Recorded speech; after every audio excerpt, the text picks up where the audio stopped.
Good morning, well, afternoon, good evening, everywhere you're around the world. Thank you. I'm about to just kick off this live stream. I'm launching it on Instagram as well. Talking about Jamaica Diaspora special 2-hour version that we're going to be doing. I'm going to be getting some questions, I'm sure, and interactions on Instagram as well as from you here on Facebook. Once again, I want to thank Jamaicans.com. I need to shout out Rory Craig Walker from JA Care Packages. You'll be hearing a lot more about them in the coming months and in 2020 for supporting this special project that I'm doing. It's been a lot of fun so far to do these live shows, and especially people in the UK seem to be up. I guess it's in the evening now, so you're at home. Hopefully I'm not interrupting your dinner. For those of us in Canada and the US, some of us East Coast going out, this is 1 o'clock and earlier. I felt that I had to do a special 2-hour program because in the past we've done 1 hour and we've run out of time having some discussions, and we've gotten some really interesting questions and feedback. But this one is focused on the Jamaica Diaspora. I want to definitely get questions from you guys, but to set the table, I'm David Mullings. I was the first Future Leaders representative on the Jamaica Diaspora Advisory Board. Of course, we need to tell what that is, but I represented Jamaicans under the age of 35 in the entire USA 10 years ago on the board. I served for 3 years as an observer, and that board would advise the Minister of Foreign Affairs and Foreign Trade, as well as the Prime Minister of Jamaica. We usually would have meetings every 6 months. We were elected at a conference, and you have a representative from the Southeast USA, Northeast, the West Midwest, 2 from Canada and 2 from the UK, and that's how the board was created. So hello Sherry in Miami, hello William, thanks for joining. I've seen quite a few people joining here on Instagram as well. Big up Texas in the building, yeah man. So lunchtime for you guys, perfect. So that was my relationship. I moved to the US full-time in 1996, right? I grew up between Kingston and Miami, coming here regularly as a kid, and then started Broad Community College, now Broad College, in 1996 after finishing high school in Jamaica. Finished fifth form at 15, came here and went straight to college, and I got pulled into the diaspora movement because I would write letters to the editor. I'm one of those kids that was scribbling and sending off letters, emailing them to the editors for the Jamaica Gleaner and the Jamaica Observer. And one of those letters was published. I can't remember if it was Letter of the Day or not, but this is 1997, and it included my email address and the fact that I was in Pembroke Pines, Florida. Those of you who know Pembroke Pines and Miramar, that's Kingston 21. That's the running joke. And so a gentleman by the name of Marlon Hill reached out to me via email, introduced himself as the Diaspora Advisory Board rep. He wanted to get me involved in this movement, this Jamaica Diaspora. And so we ended up talking on the phone, we met in person. They've had events that I spoke at, that I joined essentially as his youth representative for the Southeast USA. And the idea was to be able to understand what we were trying to build, provide some institutional knowledge, get young people more involved so that we had continuation, right? We have a big problem, even in corporate world, we know that is the planning. What happens with success planning? How do you get people inside who understand the politics that exist, different pushes and pulls that exist, and then get them more involved to build something more sustainable that can bring in the young people as well, because things were definitely going to be happening, and he didn't want it to only be an over 40 group of people, because the diaspora is different. So we have to explain what is a diaspora, what is the Jamaica Diaspora, what is the advisory board, and then I want to also talk about the importance of it and get into some discussions about the transition that is coming. The Ministry of Foreign Affairs and Foreign Trade is pushing for a different approach to the way things have been done in the past, and I have intimate experience because this was tried before in a different way. And so we start with diaspora. We keep hearing this word, and I had so many people coming to me and asking me, what is the Jamaica Diaspora? So the first thing is that a diaspora is just a group of dispersed people, and dispersed from their homeland, whether forcefully or they choose. That is still a diaspora. So that is what Jamaicans who live outside of Jamaica. We are dispersed people who are Jamaicans, and this Doesn't just mean that you were born and raised in Jamaica. This also applies to people who are children of Jamaicans. As we know, you can be a citizen of Jamaica as long as one grandparent was Jamaican. You can actually go and get citizenship. So we can go down 3 generations.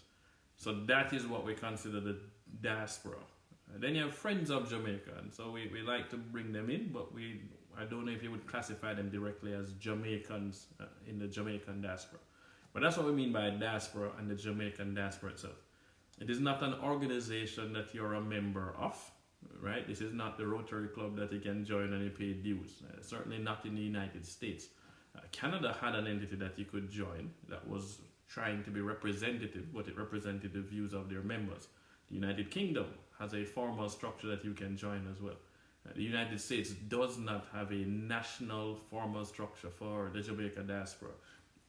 We don't even have one in here in Florida. We don't have a South Florida Jamaica Diaspora Association. There exists an organization called NAJASO here in North America. It's a North American association for Jamaican and supportive organizations.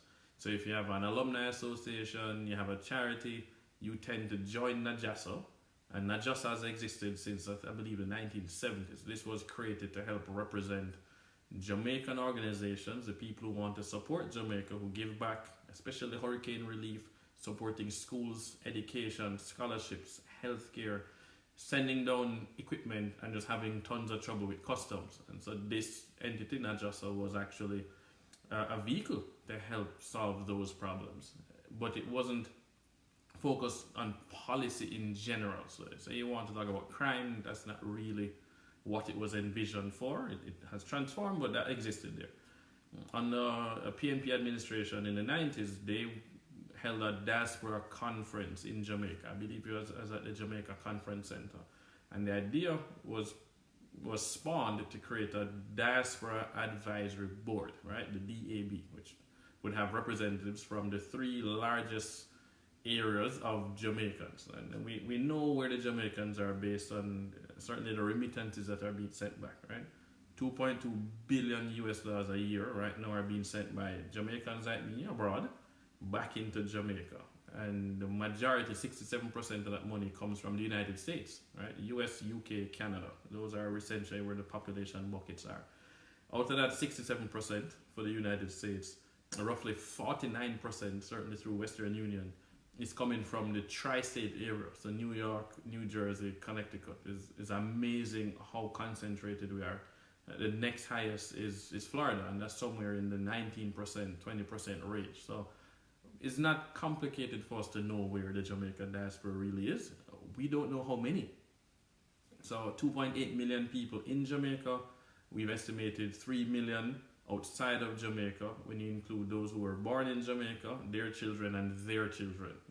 3 million is what we estimate. So that's a pretty large number. And that can explain why we have so much from a remittance standpoint. Of course, the diaspora is not monolithic. You can't simply just say that Jamaicans in the diaspora think this way. That's not how it works. And we know that because you can't paint everybody with a broad brush. That's like saying all Republicans think this way or all Americans think this way. That's not true. People are individuals and there are individual groups within that. So the advisory board was created to give representation to the diaspora, to be able to, talk to the government, give feedback on policies, but for the government to also share their information and their policies with the diaspora through a channel. Let's talk to what we call community leaders, and then you would serve a term of 2 years. And it started off by actually holding elections in Jamaica. Obviously, we know what happens there. You have 600 delegates, 800 delegates show up. They can afford to fly to Jamaica in the middle of summer from the UK. That's like $1,000 ticket. From Canada, somewhere $600 ticket. New York, $500 ticket. Florida, $200, $300 ticket. We're fortunate. But the people who could afford to go down and knew it was happening and could take time off from work are the ones that would show up. And then they would vote amongst themselves to become representative. So immediately you're going to get feedback that is going to be elitist. And so that feedback was taken, that constructive criticism was taken. And eventually what they did was to allow elections within the regions. So, 4 years ago, 3.5 years ago, we had elections here in the Southeast USA, and that's a low of 14 states: Texas to Florida, and then up to South Carolina. And those are the states covered by the County General's office that's based in Miami. And they put together an electoral committee. We want to ensure there's no fraud. You had paper ballots that people had to actually fill out. I personally drove some of those ballots from Orlando down into Miami and delivered them to the committee, who then opened them and counted the votes. And so there was a better approach to the voting and the elections, a more inclusive approach, but still not inclusive enough, because there is a ton of people who actually don't know what the Jamaica diaspora is. They don't know what they're voting for. They don't know what your role is and what the responsibilities are of that. And so there has been, we're doing real talk the things. There has been butting of heads, obviously. Najaso felt sidelined by what the PNP then created. The JLP has supported that. So each government that has gotten into power has recognized the Jamaica Diaspora Advisory Board, and consultations would continue. The planning of the conference, which is planned in Jamaica, it is planned by the Diaspora Affairs Division within the Ministry of Foreign Affairs and Foreign Trade. And yes, we do have a Diaspora Affairs Division. There is somebody that runs it, and they try to deal with all the headaches that we have.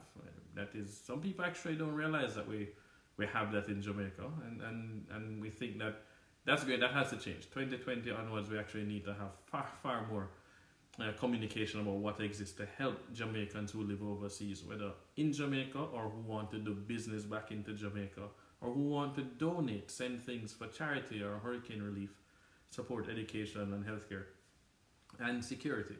So I think that instinctively we all recognize the power of the diaspora. But as always, I'm going to pull out my book here. So this is Vision 2030. This is the thick version, not the smaller version that's available online for you to download. And it laid out some really interesting things that I think should set the table for how we talk about the diaspora going forward and discuss what's happening. And so I was actually really impressed with this here. They did a SWOT analysis, right? Strengths, weaknesses, opportunities, and threats. They did a SWOT analysis of Jamaica, and this was done by Jamaicans. This is something that was signed off on by private sector, public sector, government, opposition, a whole bunch of people.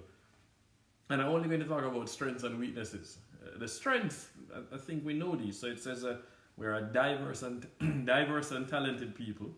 We have an expanding labor force, right? We're having children, unique cultural assets. We definitely can agree with that. Jamaica punches significantly above its weight in terms of the way we've impacted culture around the world. And that's undeniable, and we should be proud of that. We have a strong nation brand. Brand Jamaica is massive. We know that. Long tradition of political stability. Some of us in the diaspora might disagree with that, but compared to whether it's a Colombia or some other countries, yes, Jamaica has had democratic elections, right? We haven't ever had a coup. We haven't had autocrats running it, no dictatorship. So on that sliding scale, we have had a long tradition of political stability. Jamaica has a high life expectancy. We are right up there alongside the US, Canada, UK, most developed countries. Strategic geographic location. I have said this over and over, and I agree. When you look at where Jamaica is, if you close your eyes when you come onto the Panama Canal, you run aground in Kingston. Like, Port Royal existed by Kingston Harbour for a reason. The 7th largest naturally protected harbour in the world, super close to major populations in terms of Latin America, ideal for transshipment routes. Jamaica really should be the Singapore of the Western Hemisphere based on our location between North America, South America, and access to Southeast Asia. So strategic geographic location. Abundant natural resources, complete opposite of Singapore, right? Agricultural lands, mineral resources, we all know about bauxite, tourism attractions. Beaches are great, but we got Duns River Falls. We have actual mountains, Blue Mountain Peak. You can look at the rest of the Caribbean and talk about that one. And then we have massive water resources. We manage them poorly, but we have is a land of wood and water. We have well-developed maritime and telecommunications infrastructure. Man, a lot of people don't know that the International Seabed Authority for the world is based in Jamaica.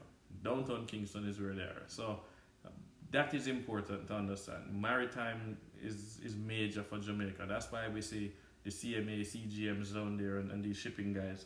But on top of that, telecoms. We know what happened when Digicel came in. We talk about access to fiber optics, 100 megabit per second in Jamaica.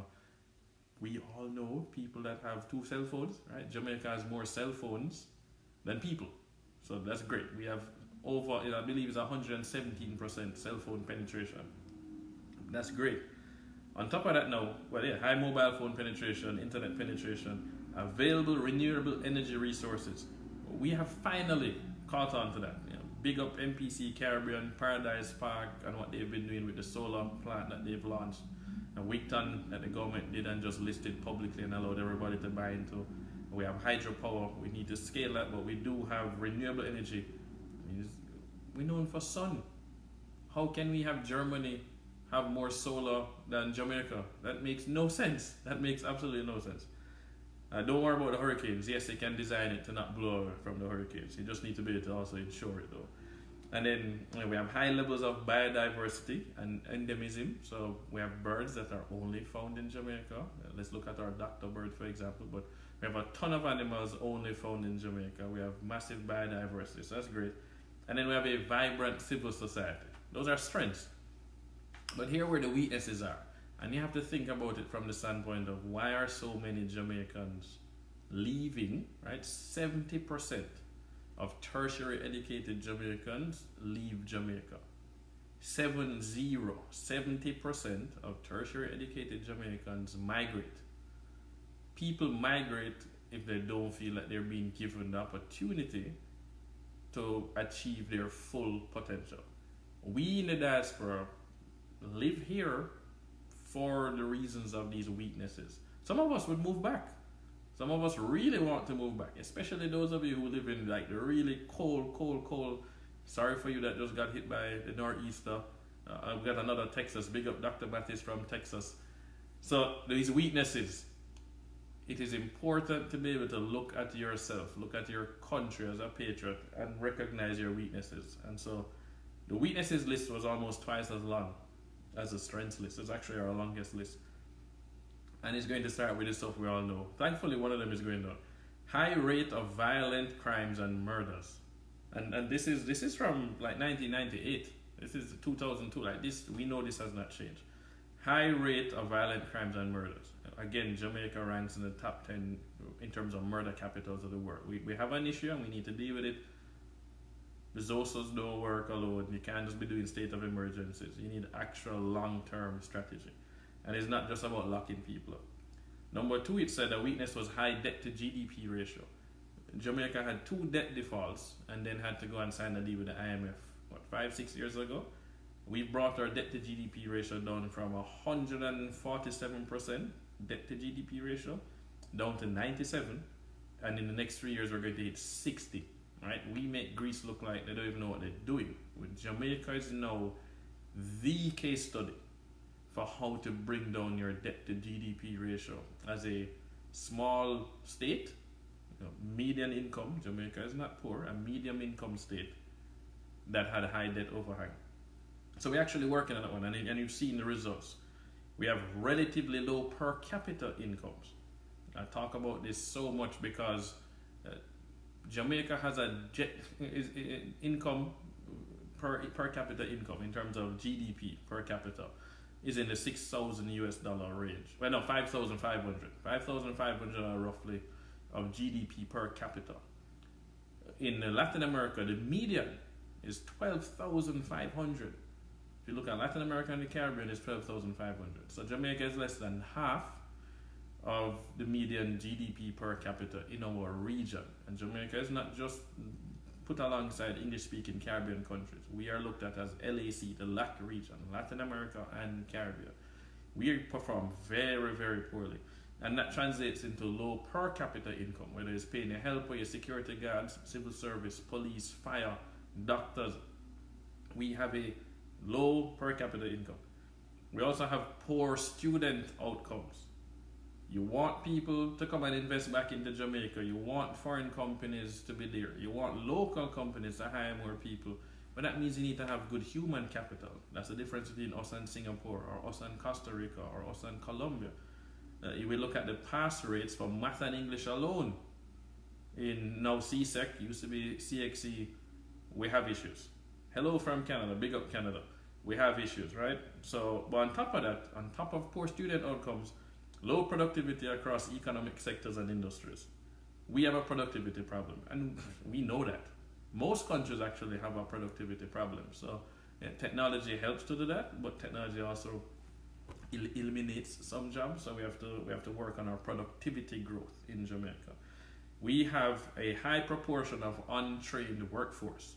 So I've seen some statistics the other day that less than 30% of Jamaicans that are employed have no formal training. So they don't have a certification or they don't have a degree in it, right? You don't have to go to university, but there are things to be certified to be an AC repair person, for example, or a plumber. They're still certifications. So we have very, very low trained workforce. We have low levels of social capital and trust. All of us in the diaspora can agree with that one. Low levels of trust. Inefficiencies and inequities in the justice system. But, that actually exists in America, Canada, and the UK as well. If you look like me, we believe that we have some issues on inequities in the justice system. So Jamaica is not unique there. We have weak compliance with and enforcement of laws. Spend 1 hour driving in Kingston, you know that is still a fact. In fact, it's worse. High dependence on imported petroleum. Thankfully, that has been changing, and that's where our energy mix with LNG, solar, and wind has been doing that. And Jamaica should get to 50% within the next 10 years. By 2030, we actually should be at 50% or higher for renewable energy. And remember, we don't have oil. We're not Trinidad. We have to import the oil from somewhere else, which means we have to pay US dollars for the oil. If oil prices go up, we have to spend more US dollars on it. So that's our problem. And that's great. Right now we have record net international reserves, over 3 billion US dollars. So we're good for now. We need to hope that the oil prices don't go up, or certainly don't go up anymore. We have high energy costs. That is coming down. Again, that's the mix. We have a weak public transport system. I should say weak and indisciplined public transport system. We have complex and cumbersome tax system. We've started to fix that, thankfully. Tax reform. Even America has a real tax problem too. So we need to simplify. Constraints in the business environment. Crime is one of those. High cost of capital. We don't have that anymore. Capital costs have collapsed because the government is no longer crowding out the private markets and not paying 22% and 15%. So I just saw a car loan ad yesterday in Jamaica, posted on, I believe it was Twitter, 3.75% interest to buy a Honda. I used to design investment products, savings and mortgage products for Jamaica National in Jamaica. And I remember when we came up with a 13% mortgage, and we were market leaders with a 13% mortgage. And I'm now seeing car interest rates, mortgages below 8%. We are making progress. We have to give credit where credit is due. We are making progress. Single digit interest rates. Weak system of spatial planning and environmental management. I think we know that one. Oh, look at this. I get a call. And I can't answer it because it pauses my video on Instagram. And I'm doing the show with you guys. And I'm giving you all my attention. So, we talk about weak system of spatial planning and environmental management. Which simply means that we're very indisciplined in the way that we allow our towns and cities to scale and to grow. And this is why we have beach erosion. This is why we have gridlock. This is why we have no parking spaces. Because we let people just build up. The built environment is absurd in Jamaica. We need to fix that. We will see what happens in Kingston, in Montego Bay, Mandeville, elsewhere. But that is our problem. We have not fixed that one. We have degradation of key ecosystems. So I talked about the whole beach erosion, which is weird because tourism is one of our largest foreign exchange earners. How in the world are you going to let the beaches get eroded because we went and built on the wrong side, we don't put things in place? We're going to lose beaches, which then means that we lose some of the tourists, unless we're only going to focus on cultural heritage. So Angie Louise Brown is saying, that's correct, I just paid 12.5% rate to buy a 2018 car in Jamaica. Hey, that's great. We need to get your prices below that. We need it down to 7%, 5%. Those are the numbers we want to see. And then, of course, vulnerability to natural and man-made hazards. Natural and man-made. Hurricanes, natural. Flooding, man-made. I saw a video yesterday of Birdsucker Drive in Jamaica, somewhere I drive all the time because I grew up in Kingston. Wow, I did not realize we had a Birdsucker River in Jamaica. I mean, there were cars that were stuck, water was up to their windows. The water was running under these guys. The door handles, it was running under the rear view mirror. That is man-made. That is a drainage problem. That is a matter of not taking care of the gullies. That is people throwing things in the gullies that don't belong in gullies. We have a problem with that. So that is what they put here. The diaspora sees this, knows this, and wants to help. But we are split with how we want to help. So for me, they put together a forms of capital. They said lower and higher capital stocks of the nation on this really good graph. And I'm going to then use this to launch into our diaspora discussion, because they said the three lower ones, the old model was financial, man-made, and natural endowments, where we would depend on basic factors of production. We depend on natural resource-based exports, bauxite, and competition based on price. We want to be the lowest. So we had these garment factories in the Garmex area in the 80s. It just moved. It moved to Mexico. It moved to Vietnam. It moved to China. We're not competing on price. The higher that we should focus on, the new models are cultural capital, human capital, knowledge capital, institutional capital. And it says you want higher value added production and exports. We want mindset and culture favorable to innovation. So if you would like Jamaicans in Jamaica, resident Jamaicans, to have a mindset and culture that is favorable to innovation, well, clearly you should be involved in the diaspora, because we are being exposed on a daily basis in the companies we work in the environments that we live, in the societies we have chosen to live in. We're exposed to a different mindset and definitely more innovation, especially here in the United States. That's extremely entrepreneurial. We don't want to say that everything is great here. I live in America, and I will never tell you it's the greatest country on earth. There are problems. You have to be constructive in terms of the criticism. But it's better than Jamaica in many ways. When it comes to dynamism, business, opening a bank account, access to credit, you have to give them credit. Stuff actually works. I pay my taxes and the road is getting fixed. I don't have a ton of potholes. I don't have to change the front end of my car the parts every 6 months or every year. You have that knowledge of what's working and what is not working. So we in the diaspora count as Jamaican human capital. We count as Jamaican knowledge capital. We want to help. So let's talk some more now. Okay, close the book, put it down, and let's talk about the Diaspora Advisory Board, what we're working on, the different ideas, why we have some issues, and where the ministry wants to go. So the Diaspora Advisory Board, in our opinion, a number of people in the diaspora, and we're not even monolithic, again, we're split. When I served on the board, I was under the impression that we were elected by people, so we should represent those people, all their views, not just my personal views. So while I disagreed with bailing out Air Jamaica and supported the sale of Air Jamaica, the privatization, there were other people, a majority by far in the diaspora, actually felt that we should save it and keep it going. And so I actually had a joint select committee on diaspora affairs, and I presented in Parliament as part of that. We talked about the voting, and that was another one we talked about was voting. I point out to people that we in the diaspora can vote. We actually are allowed to vote. You have to go down to Jamaica though and be registered to vote, and then you can vote, and you need a constituency to vote in. Jamaica does not facilitate overseas voting. And I've been told that there are two issues. And number one is that we don't have the money to pay for it. Jamaica is not Mexico, so we can't facilitate overseas voting in the consulates, the missions, and the embassies, at least in the US, UK, and Canada. We're not going to do it online. I think we have a problem. I think we already don't trust that one. And then the second problem, though, even if we had the money, was what are you voting for? Right? In Mexico, you don't get to vote for your MP. They don't have the same system. In a British system, a Westminster system is going to be a bit different in what you can vote for. So you elect the lower house in Jamaica, a member of parliament. and that's based on where you live. My address, this person is going to represent me, I vote for them. We don't vote for the Prime Minister direct. The Mexicans can vote for their president directly. We don't get that option. And then secondly, we don't vote for our senators. Senators in Jamaica are appointed. So who you voting for if you don't live in Jamaica anymore and don't have a representative? That is the issue. So some in the diaspora would like to have a diaspora representative they could vote for.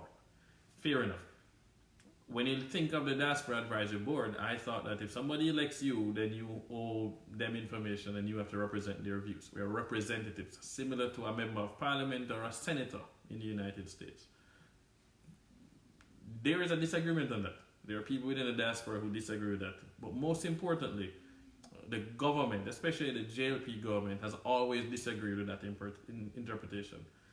Delano Franklin with the PNP was the key person that helped to set up the Diaspora Advisory Board and the concept of it and the conferences. He envisioned it as something that was representative of the people that voted.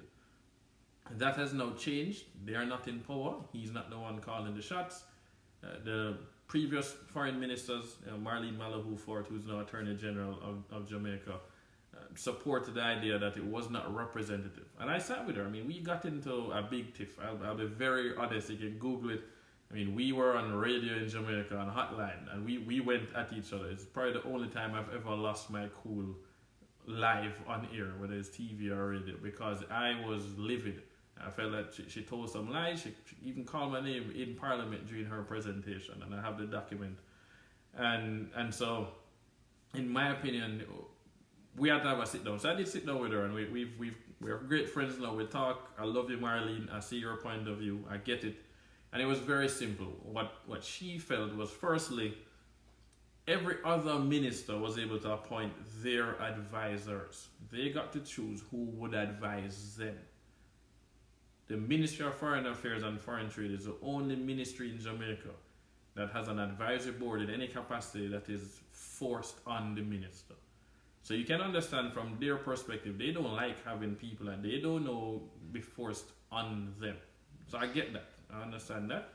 So you want to have a board that is more appointed or selected. You want to have some choice over who gets to come and sit here and claim this relationship by being able to access the ministry, all the people within the ministry, the ambassador in your country, and talk to the Prime Minister in some cases, and represent Jamaica in a certain way. The newspapers quote you, they carry you to editorial sessions. I've been in them. And so I get it. That was the first thing. They want more control over who is on their advisory board. So that's number one. Number two is that they needed the diaspora to be organized itself. In the United States, for example, we have the FARA, is Foreign Agent Registration Act. The government of Jamaica has to be very, very careful when dealing with individuals and asking us when we would go to our meetings at the State Department, or I sit on some of the calls still. I can't publicly talk about what we talk about in the calls, but I can say I get on the calls that this is the U.S. State Department does a call for the Latin American and Caribbean hemisphere to talk about what's happening, things they might be working on, or things that they might want our help with, and we're not allowed to discuss those specific items on media. I can't tell you what we said. We're not allowed to do that. But those calls were interesting. Who gets to sit on those calls, or who gets to then? You can't just report back to the government. We have to be careful. Are you sitting on this call as an American citizen with Caribbean heritage, or are you sitting on this call as an American citizen with Caribbean heritage who wants to then go and tell the government everything and then represent the Jamaican government? Or I would go to meetings. June is Jamaica, Caribbean American Heritage Month here in the United States. I used to sit on the board for 3 years for the Institute of Caribbean Studies based in Washington, D.C. That was founded by Dr. Claire Nelson. She's the one that started it and got, the sitting president of the United States every year signs a declaration declaring June as Caribbean American Heritage Month. We have 1 week, which is Caribbean Legislative Week. So we get to go to the House, the Senate, we get to go to the U.S. Patent and Trademark Office, we go to the World Bank, the Inter-American Development Bank, we go to the U.S. State Department for a briefing. We get a briefing at the White House as well. And so I've been to a number of those.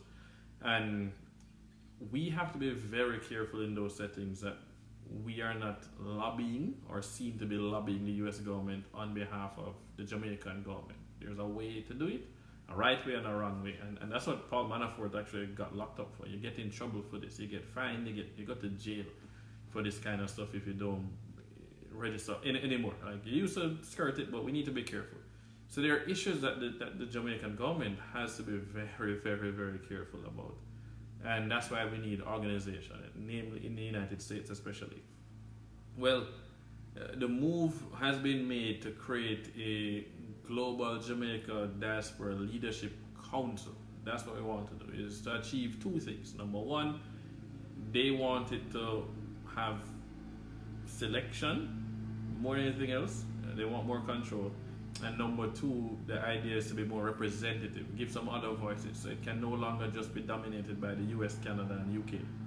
So instead of having the current number of members, we're going to double the size of the board, right? We started with 7 because we had 7, right? So 3 in the US, 2 in Canada, 2 in the UK, so we had 7 members.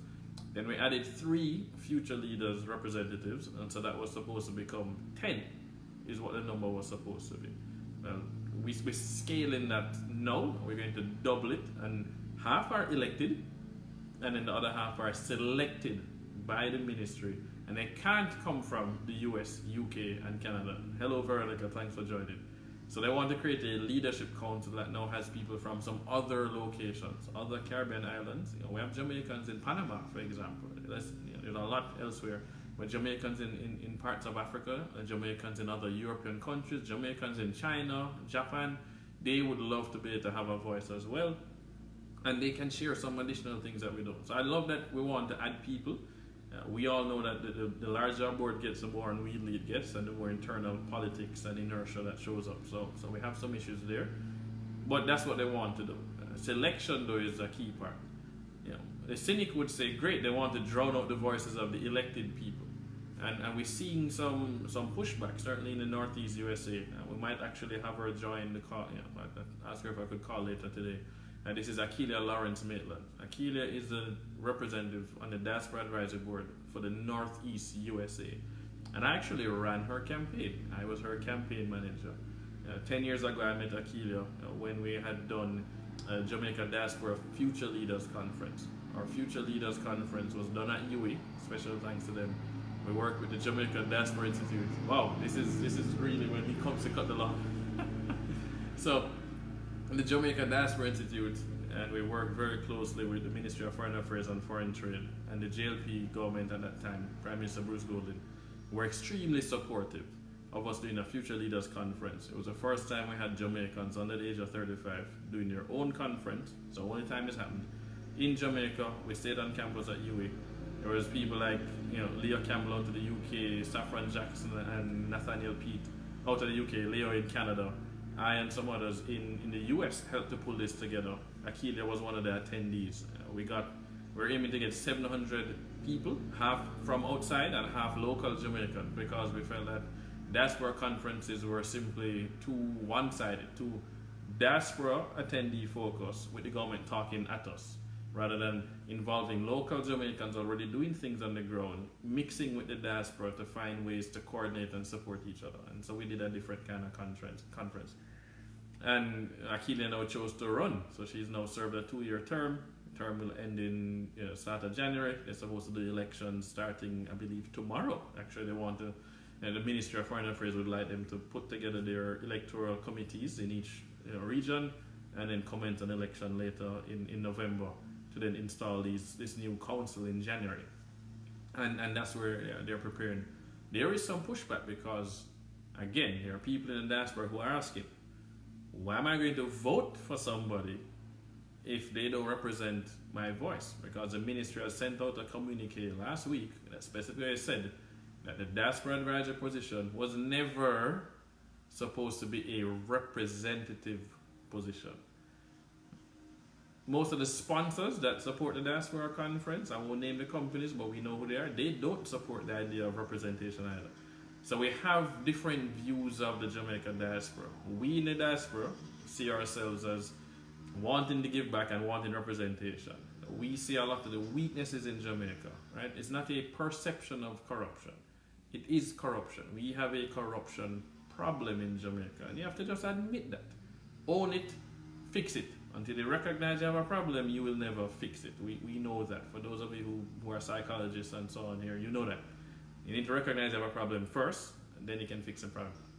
If you look at Jamaica's ranking on the CPI, the Corruption Perception Index, Jamaica is solidly between the 70s and 80s, on like a ranking of 189 countries. So yes, we're not as bad as some countries, but we're not nearly as good as most. We should be in the top 25. There's nothing stopping us from doing that except actually doing the work and recognizing we have the problem. So if you believe that there's a corruption problem, you don't want to be accountable to the government. And in fact, the government shouldn't be directing our efforts as a diaspora. The government should be helping, they should be lending an ear. They should tell us, here are the goals that we want. So you think about the Sustainable Development Goals that the United Nations has put out. Here's our national policy, here's the outcomes that we want by 2030. That's what this book was for. It has all the outcomes listed. So here's the national outcomes that we want. How can you help? What can we do to remove red tape? What can remove impediments? What else can we do? They should be facilitating. Government should be a facilitator. So see Judith saying, terrible corruption problem. And I will say this though, I will publicly say this one, that we recently saw a minister, former minister, arrested. Everyone is innocent until proven guilty, but in my lifetime, born in 1981, I have never seen a Jamaican politician arrested for mismanagement. So we need to give credit where credit is due. I'm Prime Minister. I don't care if you're PNP or JLP or don't care NAP. We have to look at it and say, oh, David Arscott, yeah man, the Jamaica Vision 2030 book. I'll make sure I post a link for you to download the digital version. The idea is that something is happening. Something is in the air. One Prime Minister got up and said, hey, there's a scandal here. You need to step back. We need to do an investigation and let the chips fall where they may, and we need more of that. We need zero tolerance of corruption, zero tolerance of mismanagement of public money. This is our taxes. We in the diaspora pay taxes. We have to admit that. When we send money back, that money is taxed. But that's not just it. When we fly down, we pay a tax. When we spend our money in Jamaica, we are paying taxes. We don't have to only pay income taxes to have a say, right? No taxation without representation. That was a big thing in America. That's what caused the Boston Tea Party. Well, at the same time, no representation without taxation. So you want to vote, they might want to actually tax our earnings, right? The United States tax worldwide income. I don't know if I want Jamaica taxing worldwide income, because we see that it's wasted, and that's the problem. So how do we solve these problems? We need to change the way that the diaspora is perceived. But we in the diaspora, in my opinion, because I don't speak for the diaspora, we need organization on our part. This is mainly for the United States especially. So it has to be an organization that you join. I don't care if it's free to join, but I need to join. I'm a member of something. It has this many members. We do our conferences. The government can come and speak. The opposition can come and speak. We can have private sector, but we run our show, and the government can come and talk to us. That's what IPAC does. That's what Jewish people in America do. They have their own entity that you join and contribute to. You can raise money. It's audited, right? So people can see where the money is going. They can know how it's being spent, know what the leaders are doing. The leaders are accountable. So we need governance and accountability. Marlon Hill is a big stickler for that, and I agree with him. Here, shouldn't be accountable to the government. We should be accountable to our members, to ourselves. And we need governance in place, 2 years, 3 years, whatever the term is, but we need to be structured. And we don't have any structure, and we haven't done it this whole time. And I've been saying to a lot of people as a mentor that if you don't make the hard decisions in life, the universe will end up making them for you. Story come to bump. We have now reached the point where we need to create our own entity and have our stuff sorted out while this leadership council is created as well. They are not, as we say, they're not mutually exclusive. They exist for each purpose, different purposes, but they can work together because we want to have a united approach to developing Jamaica. one of the issues I have on the diaspora side, right? I can't keep bashing Jamaica. We need to, throw stone from a glass house. So let me put my resident Jamaican hat on to talk about the diaspora, because I get treated very differently in Jamaica than most Jamaicans who live abroad. Because I'm there regular. I'm there at least once a month. We run a business there. We're investing down there. I spend a lot of time. And I came back and worked. I went and worked in Jamaica 3 times, played football for real Mona. This is not pick up your bags, leave, and never look back and talk bad about Jamaica. That is not me. So I get treated differently.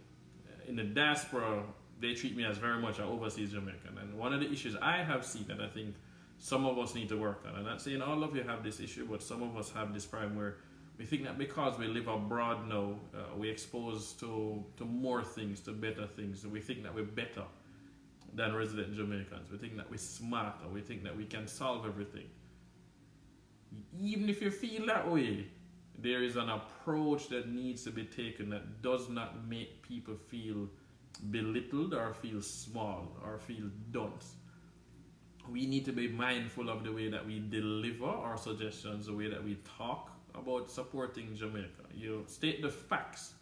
Facts are different from emotions. The emotions that we use when we state the facts can hurt our goal. So you start with your goal in mind. I'm giving you some negotiation tips, right? We start with the goal in mind.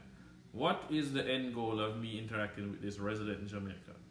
Do you want them to join your project? Do you want to support their project? Do you want to provide advice? What is it that we're trying to do? When we realize that we have a common goal, then we start figuring out ways to work together. And we're more mindful of what we say. When you realize, oh, we're on the same team. Oh, sorry, let's make a different approach. So, to give an example of how the diaspora could be beneficial, I've never forgotten the single most important diaspora meeting I've ever had in the whole time I've been involved since 1998 was with Prime Minister Bruce Golding at the time. I have major issues with him and he knows because we talk personally. But we had a meeting at Jamaica House and this was Diaspora Advisory Board representatives. Closed door meeting, well, we closed the door. I asked to take notes and we were able to take notes to report back to the diaspora. And he pointed out something to me that pretty much had everybody in the room or our mouths just dropped. So Jamaica has a fundamental problem with land ownership. Not the actual ownership of the land. Proving you own the land. And we know this. Your mother passed away and you just get the land. And your grandmother and everybody have a piece of land. You don't even have a title for that piece of land. So we are land rich, asset poor. In the sense of you can't actually, without a title, you can't go to the bank. I worked at Jamaica National. You can't go to the bank, present the title, get a business loan or get a mortgage to build a house on there or get money to go on your farm. You don't have that. You need the title. So we had a problem with land titles. And so they launched something called LAMP. This is a land program. We want to get people titles. And Prime Minister Bruce Golding at the time pointed out to us that, you know what the biggest bottleneck we have? We don't have enough qualified land surveyors in Jamaica. So we have a backlog to get people their titles that would allow them to borrow money or get money to scale a business, do a farm or build a house. We didn't have enough trained people. And so what they wanted to do was to launch a program with the diaspora through the Jamaica Diaspora Institute at UWI to actually find Jamaicans who were trained as land surveyors in a British legal system, so Canada and the UK, and get some of them to come back down, whether it's 3 months, 6 months, 1 year, 2 years, but come back and help. That would have been the pilot project, and then we could scale from there.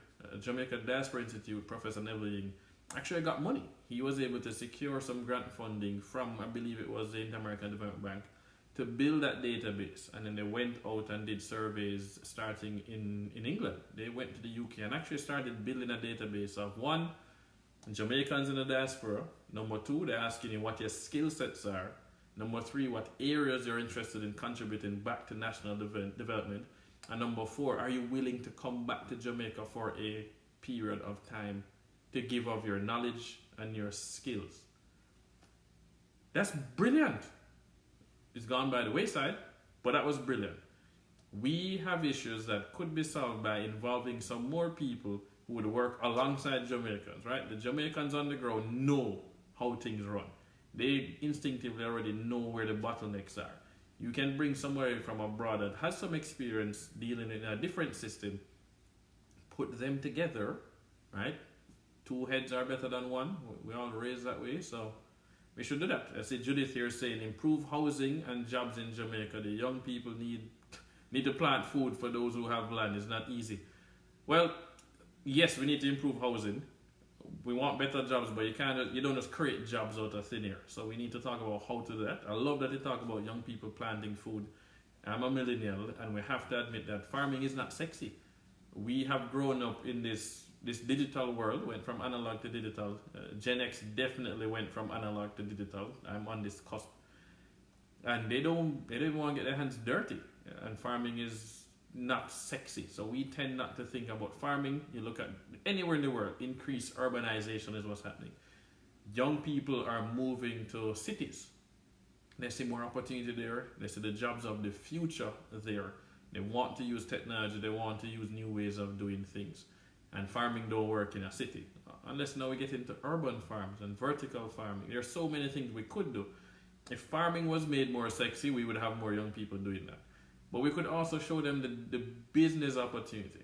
I think that people care about whatever age, but we care about meaningful work. We want to have some sort of purpose and feel fulfilled. If you think about Jamaica, man, our import bill is insane for food. Adam Swot spoke a week ago at a Mayberry Investment Forum in Jamaica that I watched live on Instagram. And again, technology allows us to do this. Mayberry streamed it live on their Instagram account, and I was able to sit there and watch this event. And Adam talked about investing in Jamaica, the hotel industry, and he pointed out somewhere in the 1.3, 130 million, 1.3 billion, massive numbers of imports. I think it's 1.3 billion US dollars of agricultural imports that come into Jamaica, especially for the hotel industry. And Adam said something that really licked me for six. We still need to buy potatoes for the hotel. Whether or not it's Jamaica potatoes, Miami, or Idaho, we have to buy the potatoes. And quality and cost matters. If you could actually get more people producing high quality at a competitive price, you can't just buy Jamaica because it's Jamaican. If it costs 4 times as much, you're not buying the Jamaican banana. And that's why Chiquitas and Dole has whooped our asses. Price matters. We are not competitive. So it needs to be quality up there, which we can match that. But we need to be competitive. And that's where our productivity growth has a problem. That's where our cost of security, crime, is a problem. That's where our cost of energy is a problem. So our cost of inputs are higher. It's kind of hard for us to meet that price. So, but that's a huge opportunity. We need to be able to feed ourselves. That makes sense. That's national security. So growing your own food is a national security issue. Start with that. Food security matters. And secondly, it would actually reduce the need for imports. We would save foreign currency if we had more locally grown foods. And so one of the things Adam pointed out was that they had launched a program within Sandals and Beaches to actually provide training for a number of small farmers in some sort of vegetable, and then help them with the process and then getting it into their system, into their supply chain. So that was really good to hear that that's happening. We need that to happen at scale. We need more companies to that. Some people complain about Starbucks coming into Jamaica. Adam is one of the partners in that. But one of the things Starbucks did was commit to work with Jamaican coffee farmers to improve yields. Right? If we could get 3 times as much Blue Mountain coffee grown on the same land while keeping the same quality, we would be able to drastically increase profits, because it's not that the inputs increase 3-fold. That's not what happens. Colombia has done that with their coffee, and we're seeing some other coffee companies in Africa benefiting from selling their beans into Starbucks. So Starbucks is trying to use local coffee as much as possible, as well as get it into the United States. Eileen, boom, control predial larceny. Predial larceny. That is the single biggest problem we keep talking about. Why am I going to go and have 5 acres of scallion and then have to stick needles in the scallion to prevent you from picking it up and stealing it? That's literally what people do right now. They stick needles in there. We're talking about your cows, your pigs. Predial larceny is a problem. How do you deal with predial larceny? I am no expert. Somebody is going to have to answer that question. I'm sure there have been studies that have been done. I'm sure there's a way that we can have technology included in that, but these are the things that we have to be thinking about. We in the diaspora can contribute and give back. We have a whole number of task forces that help. And the task forces actually aren't directly part of the Diaspora Advisory Board. We have an education task force, we have a crime and security task force, mainly out to the northeast. The crime one has people that have worked with the FBI. I've met some of these guys. They've worked with the FBI, CIA, local government, local levels, police, fire, and so on. So educated, smart people. They have actually gone down and done trainings with the Ministry of National Security. They have contributed to the crime plan that's been developed, and every administration has a crime plan being developed. So these things exist, these task forces exist.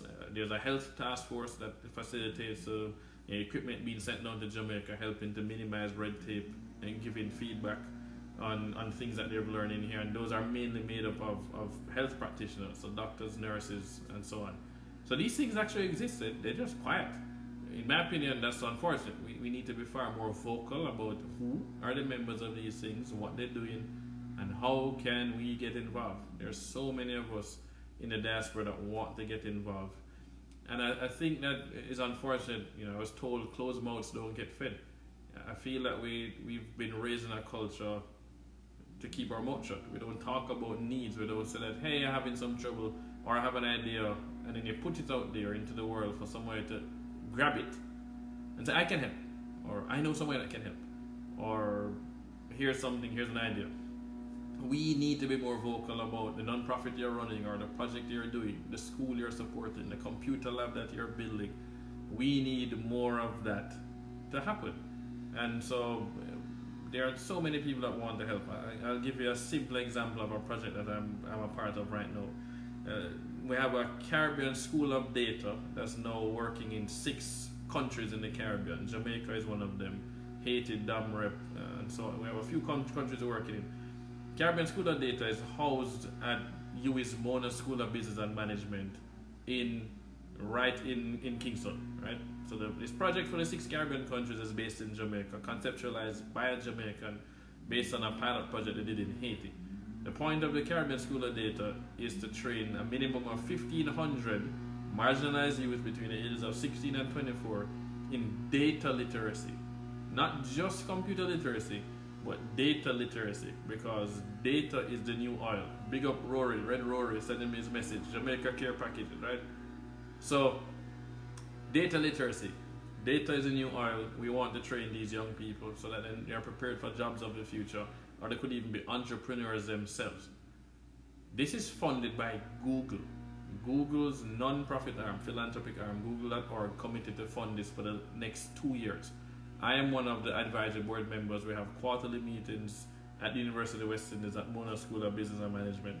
I'm the youngest member of that board, and I've been on the board since March of this year. We did a launch event in Jamaica 2 weeks ago, a launch event in Dam Rep 4 weeks ago, and we're going to keep rolling that out. I was asked to help design the mentorship program. So we are fine-tuning that 16-week program to actually provide mentors for these young people. We haven't even actually launched a full mentorship program yet, and we already had 32 people in Google of Caribbean heritage sign up to be mentors. If we were to do that kind of a program nationwide in Jamaica, a mentorship program that's going to get diaspora members to become mentors for young people, I think we'd be able to get thousands of Jamaicans overseas to sign up, provided it's a good program and it facilitates whether it's Skype. In our case, we use Google to do it. But that can exist, but somebody has to talk about it. That's why we do the launch events. That's why we have a YouTube channel. We're going to do a website. There are so many good things being done in Jamaica right now, and we don't know which organizations exist to help. One I want to shout out, Deaka Morrison and Do Good Jamaica. Do Good Jamaica is an entity that she launched. You could look at the website. And my wife actually designed the logo. I was part of the founding of this and spoke at our launch event in Jamaica. And the idea behind Do Good was, we have all these non-profits doing work in Jamaica, but I don't know which one is a legitimate non-profit. I don't know if they've been vetted. I don't know if they have training. And I want to know about outcomes. And so Do Good was designed to help vet those. Partnership with USAID to help vet these. Hey, big up Kimala. Hi Kimala. Love what you talked about at UVC with the lab. So Do Good Jamaica was created to allow these non-profits to then plug in, get vetted and verified by USAID and Do Good Jamaica. Go on our website, and any of us in the diaspora could go on one website to look for organizations working on specific projects in Jamaica that we want to support, and feel comfortable that they are trained, they are vetted, they are audited, and then we can give back. We need more of these kinds of things happening. We need more of our diaspora non-profits to do that and facilitate. My biggest pet peeve, as every time I spoke publicly at diaspora events, is that before you run off and launch your own non-profit and set up your own 501c3 in the US or wherever, find out who else is already doing something. So I'm going to restart Instagram. Instagram is time runs out, so we're sorry, live video ended. We're going to bring it back. So I'm going to answer that question. So guys, live video is back. Remember, Instagram is limited to like 55 minutes for live video. So starting the second hour, this is a 2-hour special, and we're talking about the Jamaica diaspora. In terms of, now I'll lose my train of thought, so let me answer the question. How do we change the mindset of young people to appreciate an honest career over making fast money? So Eileen, your question is a loaded question because it assumes that all young people do not appreciate an honest career and prefer to make fast money. And I think that is not true. I think that the majority of young people are not looking to get rich quick. However, we do have an issue where, well, you probably did the same thing. But you have to remember that, certainly as a millennial and those after me, we have grown up in an environment of instant gratification. I actually just had this discussion via direct messages, private messages on Twitter last night with someone that's following me. And I said, when you grow up with instant gratification, I just log on and go to Netflix and watch a show. And I can watch the whole season. I don't need to wait every week for 13 weeks to watch my episodes. That causes an issue where they think everything else is instant. And then when you add to the fact that they see other people making money doing things, whether it's playing video games, they're doing esports, and making money doing videos on YouTube, they see people creating Facebook and Lyft and Uber and these companies and creating wealth very young. It causes you to think that, oh, you know what, I can do it. They don't realize that those are outliers, right? Malcolm Gladwell's book, Outliers. So what we need to do is one, recognize what is causing it. So one is the way they were raised, the environment we were raised in is different from how you were raised. Number two, there is financial anxiety. We have to admit that we had a recession and people saw tons of people lose money. They see people working their butts off for the last 10 years, and the recovery has benefited the top 1%, not the workers. You can no longer just go to school, graduate, get a job, work 9 to 5, 40 years, and then retire. That it don't work anymore. Pensions, you don't have these guaranteed pensions anymore. You actually need to invest. So also, people have gone to school in an education system that was designed for the 1900s. It was designed for the industrial age of creating factory workers that were cogs in a wheel, not knowledge workers. With information technology, we now have knowledge workers, but we're managed by people who are still stuck in a different way of thinking. So they don't want to come on Facebook and YouTube and Instagram and Twitter and use advertising, and digital marketing is not there. They're not listening to young people who understand how Snapchat could be used for business. So you as a young person now thinks that this person who manages you is an idiot because they're not open-minded, they're not willing to learn. Youth is always exuberant and impatient. We need to find a way to hone that and get them to realize that, great, you have some ideas, but we have some processes, some we could reduce, but you still need to be an apprentice, right? You don't become a master tailor by just starting. You have to apprentice under somebody, but you need to recognize them. Oh, look at that, Arnaldo Brown. He literally was our foreign affairs, minister. Not the minister himself, but the deputy to the minister, and he knows a lot about the diaspora. So thank you for joining, Arnaldo. He joined me on Instagram. He missed the earlier part, but this is great, and he definitely has some opinions. He spent a lot of time traveling around the diaspora, UK, US, Canada, speaking to people, getting feedback, and listening. I enjoyed talking to him and hearing his thinking, but he listened to so many of us and tried to include that in what he was putting together and then pushing up to the Ministry of Foreign Affairs, Foreign Trade, and to the Prime Minister. And we need more of that in Jamaica. We need more of those people. So Eileen, I would say that's how I think about changing the mindset of the young people. People listen to those who they trust, right? Know, like, and trust. Those are the three things. They have to know you first, they have to like you, and then they have to trust you. Otherwise, they don't see you as a coach. So you can't be my mentor if I don't look up to you. That's just a given. You can't be my coach on a football team if I don't look up to you as a coach. So you need to find who they consider coaches and who they're looking up to, or become someone that they will look up to.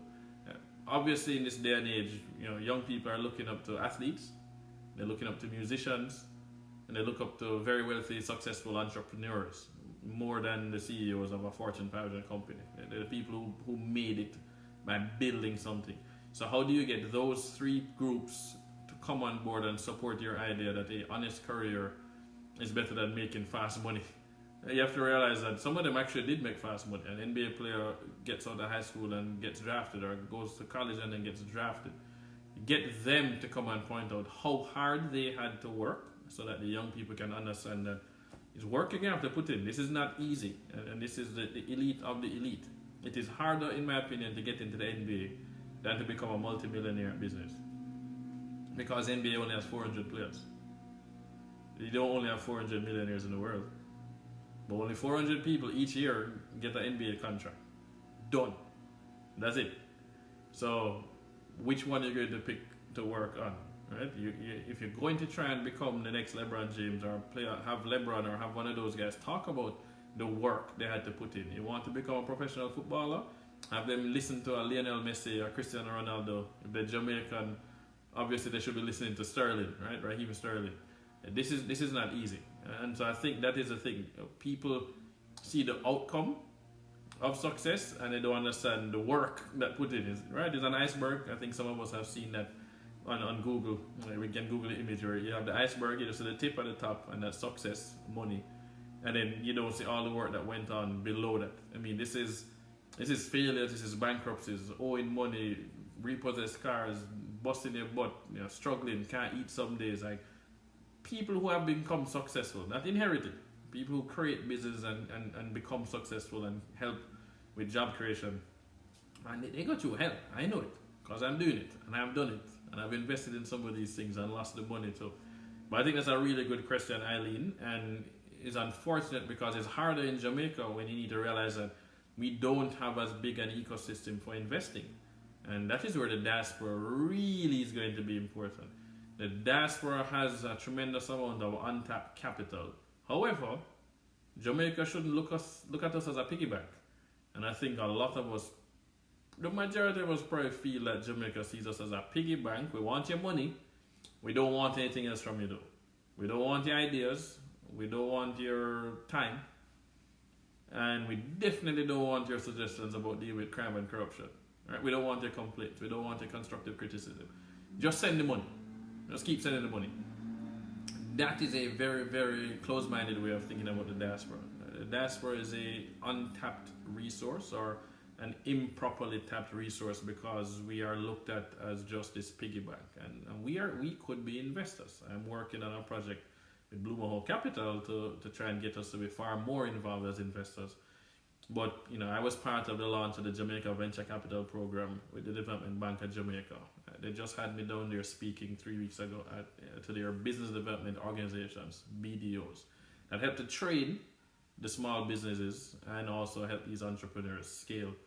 And I was pointing out to them that something like an impact fund, right? Impact investing is what everybody wants to talk about now. You want to do good and do well. Two things matter. How about a diaspora impact fund? So we raise money in the US, UK, Canada, audited, governance in place, can run with the money, that matters, and then invest into SMEs in Jamaica, small and medium enterprises and startups. That can happen. Unfortunately, legal rules prevent most people from doing that. The Jobs Act in the US at least allows a larger percentage, but even then is pretty much impossible for an investment firm to use that to raise money. So you have to be rich to be able to invest in the impact fund to then support. So there has to be another way to do it, but we in the diaspora would love to put some money into projects in Jamaica.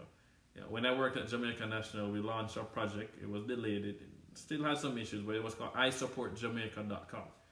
I Support Jamaica was specifically designed to help Jane Small Business Loans Limited tap diaspora capital at lower interest rates than on-lend to the entrepreneurs, these businesses that were already vetted, that were getting capacity building training, and were providing some sort of asset. Of course, not all businesses have an asset to go and borrow money, so there's an issue there. But my first corporate job in Jamaica was in 2001 as a consultant with what was then Jane Microcredit, became Jane Small Business Loans Limited, and Jane SBL hired me. I reported to Earl Jarrett, and the board, USAID, had members of the board, and I was supposed to go around all of Jamaica, interview our largest clients, and Jane operates, the small business loans entity operated from all the post offices in Jamaica. So I got to be based in Linstead and Gregory Park, Portmore. It was amazing, and that was my introduction to the real Jamaica, not my little uptown Kingston 6 Hope Pastors upbringing.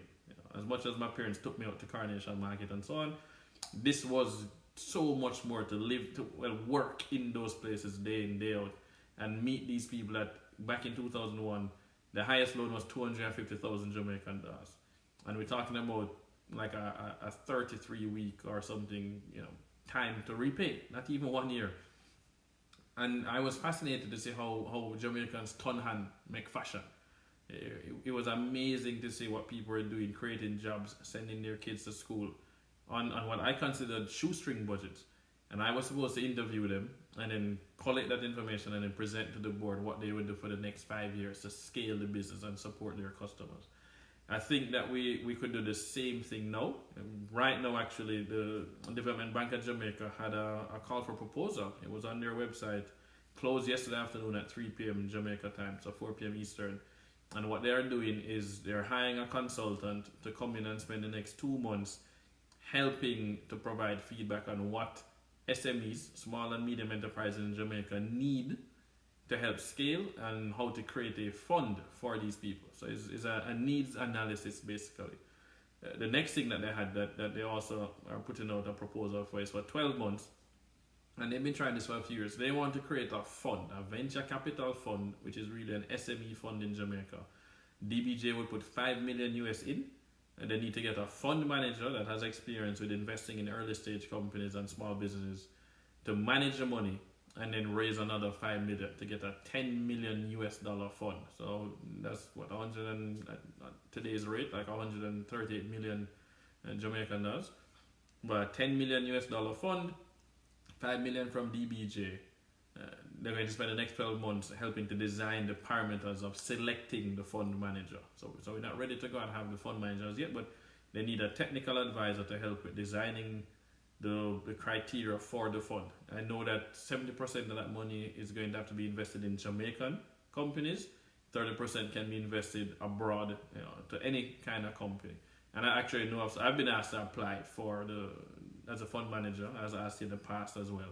And I know some other people that are looking at applying. So things are happening. But again, if Jamaica does not have an ecosystem of early stage investing, the majority of the money that's made down there is from people who inherited the business from their family members and their parents, or they're in the corporate world and made their money doing traditional things. So they don't have early stage investing experience like we have in somewhere like the United States that has a far more active component of supporting early stage businesses, angel investors, venture capital. That means the diaspora has to be involved.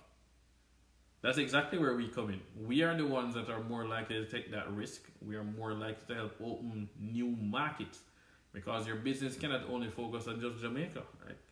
And Jamaica is only 2.8 million people. There are entire cities in Colombia that have more people than that. Just Colombia. We don't even need to go to Argentina, Brazil, or Mexico.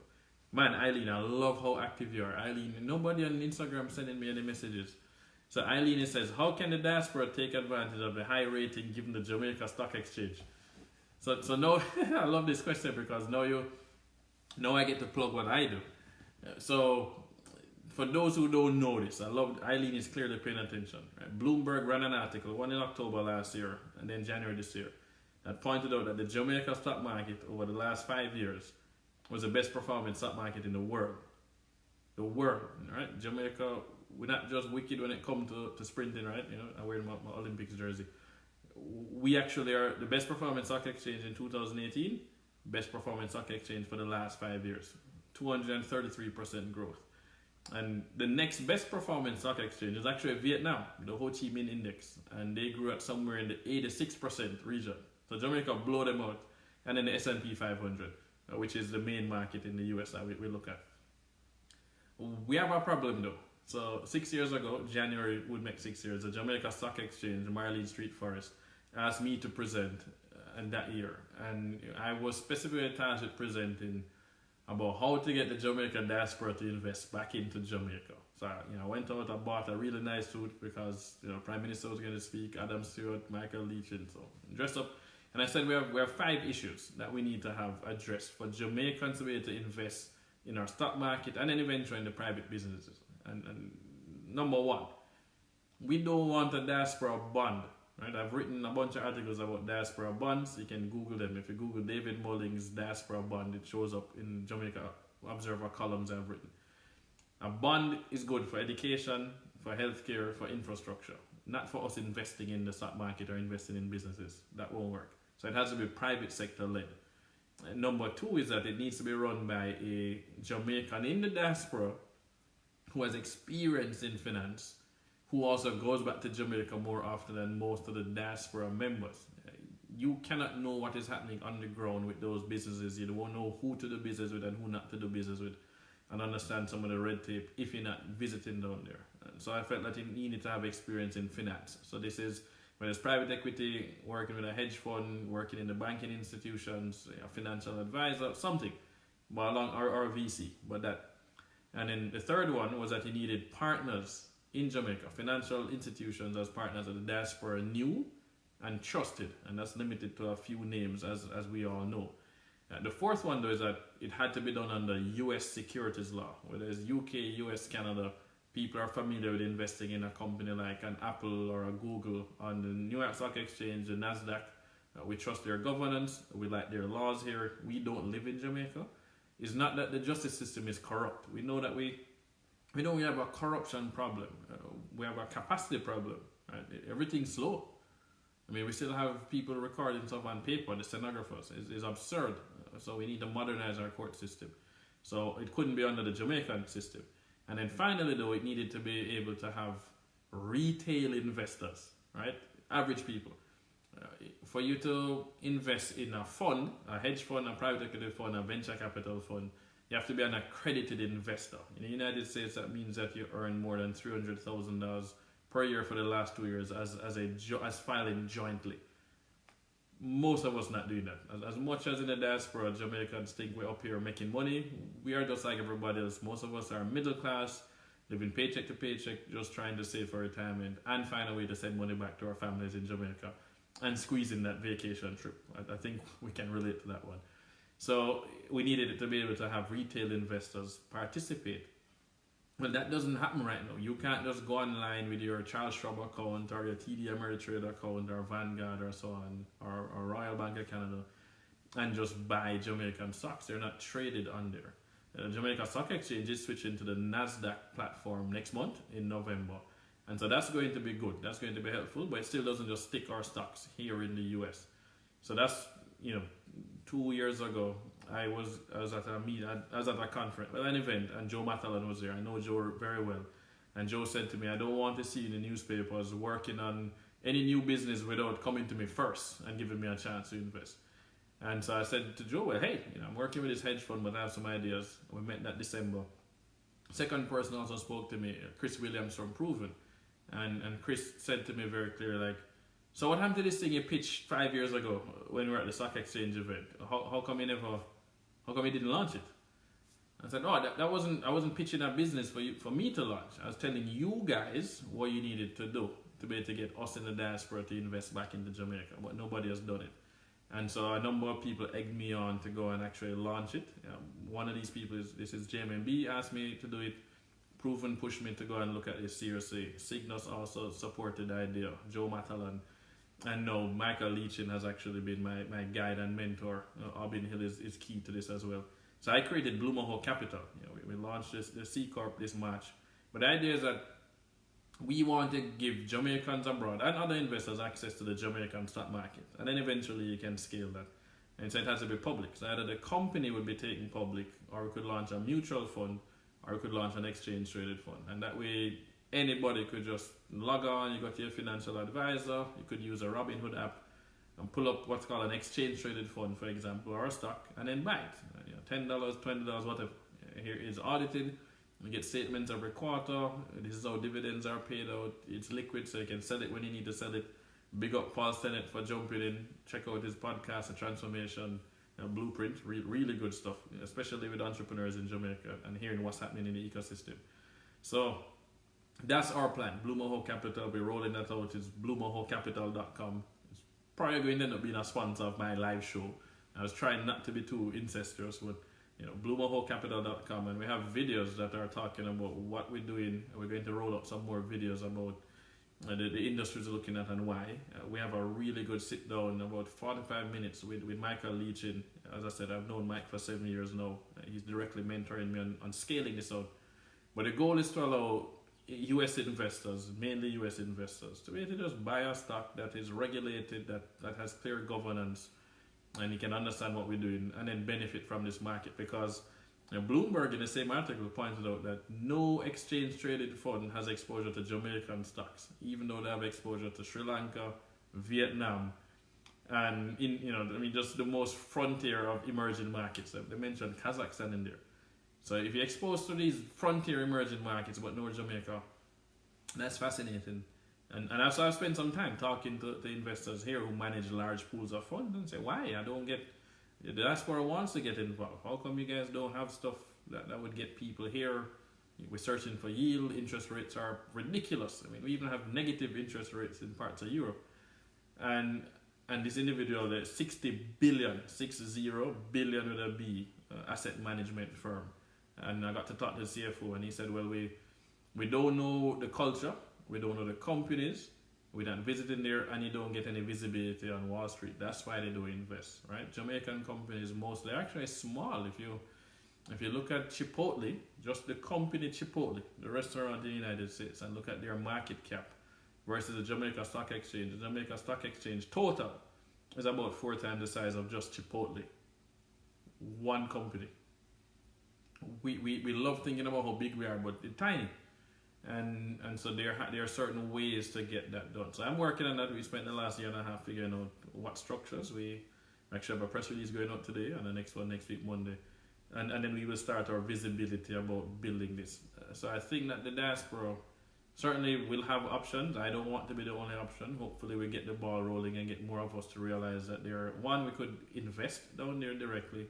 2, we could do an impact fund and find a way to get people involved. And then, big up Black Equity Network, podcast with me coming up next week. They did an interview next week, Wednesday, so we'll share it here as well. But those are the things. The diaspora, I think a lot of us are like Eileen. We are all asking, how can we invest down there? And it's not just the stock market. The stock market is great because there's wealth creation there. But up until Wigton, Jamaica only had 10,000 participants in the stock exchange. Wigton grew that to 30,000. Because we got the small man involved, regular people. Most of us don't learn about investing. We don't talk about this in school. We come to foreign and we hear more about that because we have a 401k or whatever it is that you have the retirement scheme in your country, and you're putting away some of your money. You might get a match. That's not something that we grew up with in Jamaica in most cases. And even minorities in the US, for example, don't grow up with that mindset of investing money. They're taught to save and keep your money for the most part and don't risk it. Be safe, don't take a risk. We also need to support SMEs. To be honest, we see in the junior market and all these companies are listed on there. The reason they're listing on there is not just because of the tax benefit. It's because it's the easiest way for them to get money. If there were private investors that could provide money, these companies wouldn't actually list yet. They would take some more time to scale and then list. And so that's unfortunate. We in the diaspora need to find a way to do that as well. And it counts as impact investing. Every dollar you would invest in an SME in Jamaica is helping to create jobs, is helping to send people to school, and it's probably going to help to reduce our foreign exchange needs because we're creating something, we're producing something there that can be exported broader. So I am not here trying to solve every problem. I think we need to support people that are solving different problems and then come together and form a coalition essentially. So look at me, I'm talking so long, let me get my water. I want to see some questions. Eileen is really interacting, she's great. I would love some questions. I'm getting waves and thumbs up on Instagram, but I'm not getting any questions from Instagram. Last time I did this show, I got way more questions from Instagram than here. But Eileen, I really appreciate your questions and comments. Norma, you talked about water for all Jamaicans by 2020. You know, I would hope that one is doable. We are the land of wood and water. We saw that the dam was extremely low. It's now the levels are coming back up. Jamaica is pretty much being washed away by rain. But that is an issue. Water, the National Water Commission has some major infrastructure projects going on and ready to launch. But they're going to need funding. And this is where a diaspora bond could actually help. You know, we, right now in the US, if you go and get a certificate of deposit, say a 1-year CD, man, if you can get 3%, please call me and tell me where this bank is or this credit union. We are struggling to get yield, just to get basic interest. Jamaica could easily issue a diaspora bond that's paying 5% on US dollars, sell it in the US, Canada, and the UK within SEC regulations. You have rules for making that offering, but this is not that complicated in the sense of we've had Israel do it, and unfortunately Israel is actually helping Jamaica. I know of that. Israel itself is helping Jamaica figure out how to do a similar diaspora bond initiative. But we could do an infrastructure bond. Pay 5% a year, 10-year bond. We in the diaspora, we're not getting 5%, and we are comfortable with Jamaica, and we want to contribute as well, but we're not going to just donate. They could raise, say, 150 million US dollars to support a project that's going to lay pipes in a number of areas and communities and get everybody water over the next, well, certainly, I like Norma, she's aggressive. Water for all Jamaicans by 2020. That's an interesting one. I would say not. So water is one. Running water by 2020 would be nice. I think we need to have flushable toilets at every single school in Jamaica by the end of 2020. That would be my challenge. Is on the school side. So Adrian is asking, what's the tech market like in Jamaica? Man, that's great. Oh look, Eileen, thanks. You can't stop listening. You stumbled on my live thing. I love that. I'm glad that you can't stop listening. It means that I don't have an annoying voice, and I'm making some sense. But you have contributed greatly to this discussion, Eileen. So thank you very much for that. Great points, great questions. Now, Adrian, what's the tech market like in JA? It's actually very dynamic. Again, I get to that little plug here. The announcement comes out on Monday, so I can say it now. We issued a press release today. I am now the chairman of a company called Ingenuity Technologies. It's based in Jamaica. We've now set up a US parent company. That's the subsidiary. Blue Maho Capital owns 2%. Work with a young man named Melarka Williams. And I've met Melarka. Hey, Akilia has joined us, our Diaspora Advisory Board member, in the Northeast USA. So Melarka's company, I met him years ago. I was speaking at University of Technology, specifically in their Technology Innovation Center. It's called TIC. We have an incubator on campus at UTech, and there is also an accelerator on campus at UWI. NCU in Mandeville supports projects. And a lot of people don't realize that, when you look at Jamaica, Akilia, check it in. I love you. Thank you. So one of the key things that we look at is the fact that Jamaica has routinely won or placed in the top 3 for the robotics competition, the Imagine Cup, the Microsoft Imagine Cup here in the US.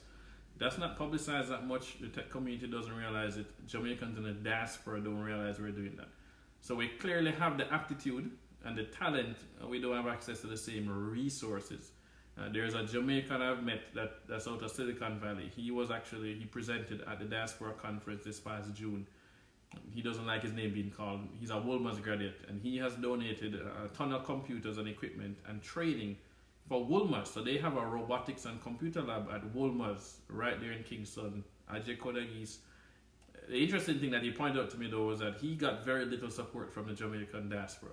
The overseas Jamaicans, the ones he met, just weren't as ready to support. He actually got more support from Indians and Americans for the donating the computer parts, the money to buy this stuff, set up the cameras, the robotics parts. So we need to check ourselves and start supporting people already doing good things. I think Bulmers has set a really good, precedent for that, and we need to support that. Our tech market is bubbling. When you look at the Branson Center Entrepreneurship, I am a mentor for the Branson Center of Entrepreneurship. I've been one for the last 6 years. I get to see a lot of opportunities that are not just tech, but they are in the tech space. I was a judge for the Pitch IT Caribbean competition that was supported by the World Bank, and we are now supporting an entrepreneur that came out of that. This is now his second startup, and he's actually using AI and machine learning, so artificial intelligence and machine learning to do credit risk analysis, to then provide import financing to US importers who are importing products from exporters in Jamaica and other countries. He needs to raise money right now, and he needs to get some money that he can unlend. This is a Jamaican young person that they've designed this stuff in Jamaica. There's some fascinating things happening down there. You look at, a BI Brains, a Blue Dot Data Intelligence. These are the companies that are doing, we talk about big data. These companies need support and should be getting investors from the diaspora and getting markets open. With Engineered Technologies, me joining as the chairman, we've landed our first US client with some of the work being done in Jamaica. Think about it like a call center, business process outsourcing. Well, we need to it's knowledge process outsourcing. We can go up the value chain. They're doing that. Engineered Technologies also has their own SaaS platform, software as a service. Created iForms, and it's to help with digital transformation. All of us have been to Jamaica. We show up for a meeting and we have to sign in a book to get to the meeting, which is utterly stupid. Too many things on paper. Ingenuity Technologies has clients, customers like NCB and others. So I joined to help with that, and we will eventually we will make an investment in there as well. So you'd be surprised. We need to come down to Jamaica. Ingrid Riley, check out siliconcarib.com. She does a lot of reporting on what's happening in the Caribbean ecosystem. She's between Jamaica, Trinidad, New York. Ingrid did Kingston Beta. This was a monthly meetup for 10 years. I attended many of them, that allowed tech entrepreneurs to meet up with each other, hear pitches and get practice, get feedback, find investors, and find like-minded people. So that is something that's ongoing. She's going to be doing a conference next year. There's another conference being done by Jamaican Jody and Simpson out of Google in New York. She has asked me, I'm helping her with that. That's in March that we're doing a conference there. I'm supporting her with that. And this month, October 31st, is an e-commerce summit in Jamaica. And I'm one of the speakers. I run the first session at 9 a.m. to talk about the business resource side, the resources you need to scale a business. And we bring in a Jamaican from the diaspora, is the keynote speaker. John Saunders runs blackwallet.org. I write for him sometimes. And he's based in South Florida. And John is coming down as a keynote speaker to speak about the e-commerce side and creating a business, how to scale it, how to get to these users. So Xavier has joined. I have to big up Xavier Murphy. Xavier founded Jamaicans.com. His daughters have taken over running this website, the Facebook page. He and I have gone back many years. He's based in South Florida. He started this is like 96. And Xavier asked me about doing this live show. He saw the content I was posting online and he said, hey, if you want to do a show, we would give you some time and some space to do this show via Jamaicans.com. So Akida has joined us here on the live show, and I have no idea if I can actually plug her in. Guest requests. Allow your users to say, let's try this. So Akila, I've activated the guest request point thing, which we've never done, because I wanted to get Akila here. If I couldn't get her on screen, then I would close Instagram and have her call in and put her on speakerphone. But I want, it says top fan, so I want to see if Akila can join in. I don't think I can request her. But I click like. So Akila, when you're ready, if you can, send this thing and I'll accept you joining into this broadcast to speak a bit more about your experience as Diaspora Advisory Board member, your ideas for what we need to do in the diaspora to have representation and be able to give back, because it's important to realize that all of us love Jamaica. Just because we don't live there full time doesn't mean that we don't love Jamaica. And just because some of us are born outside of Jamaica doesn't mean that we don't love Jamaica.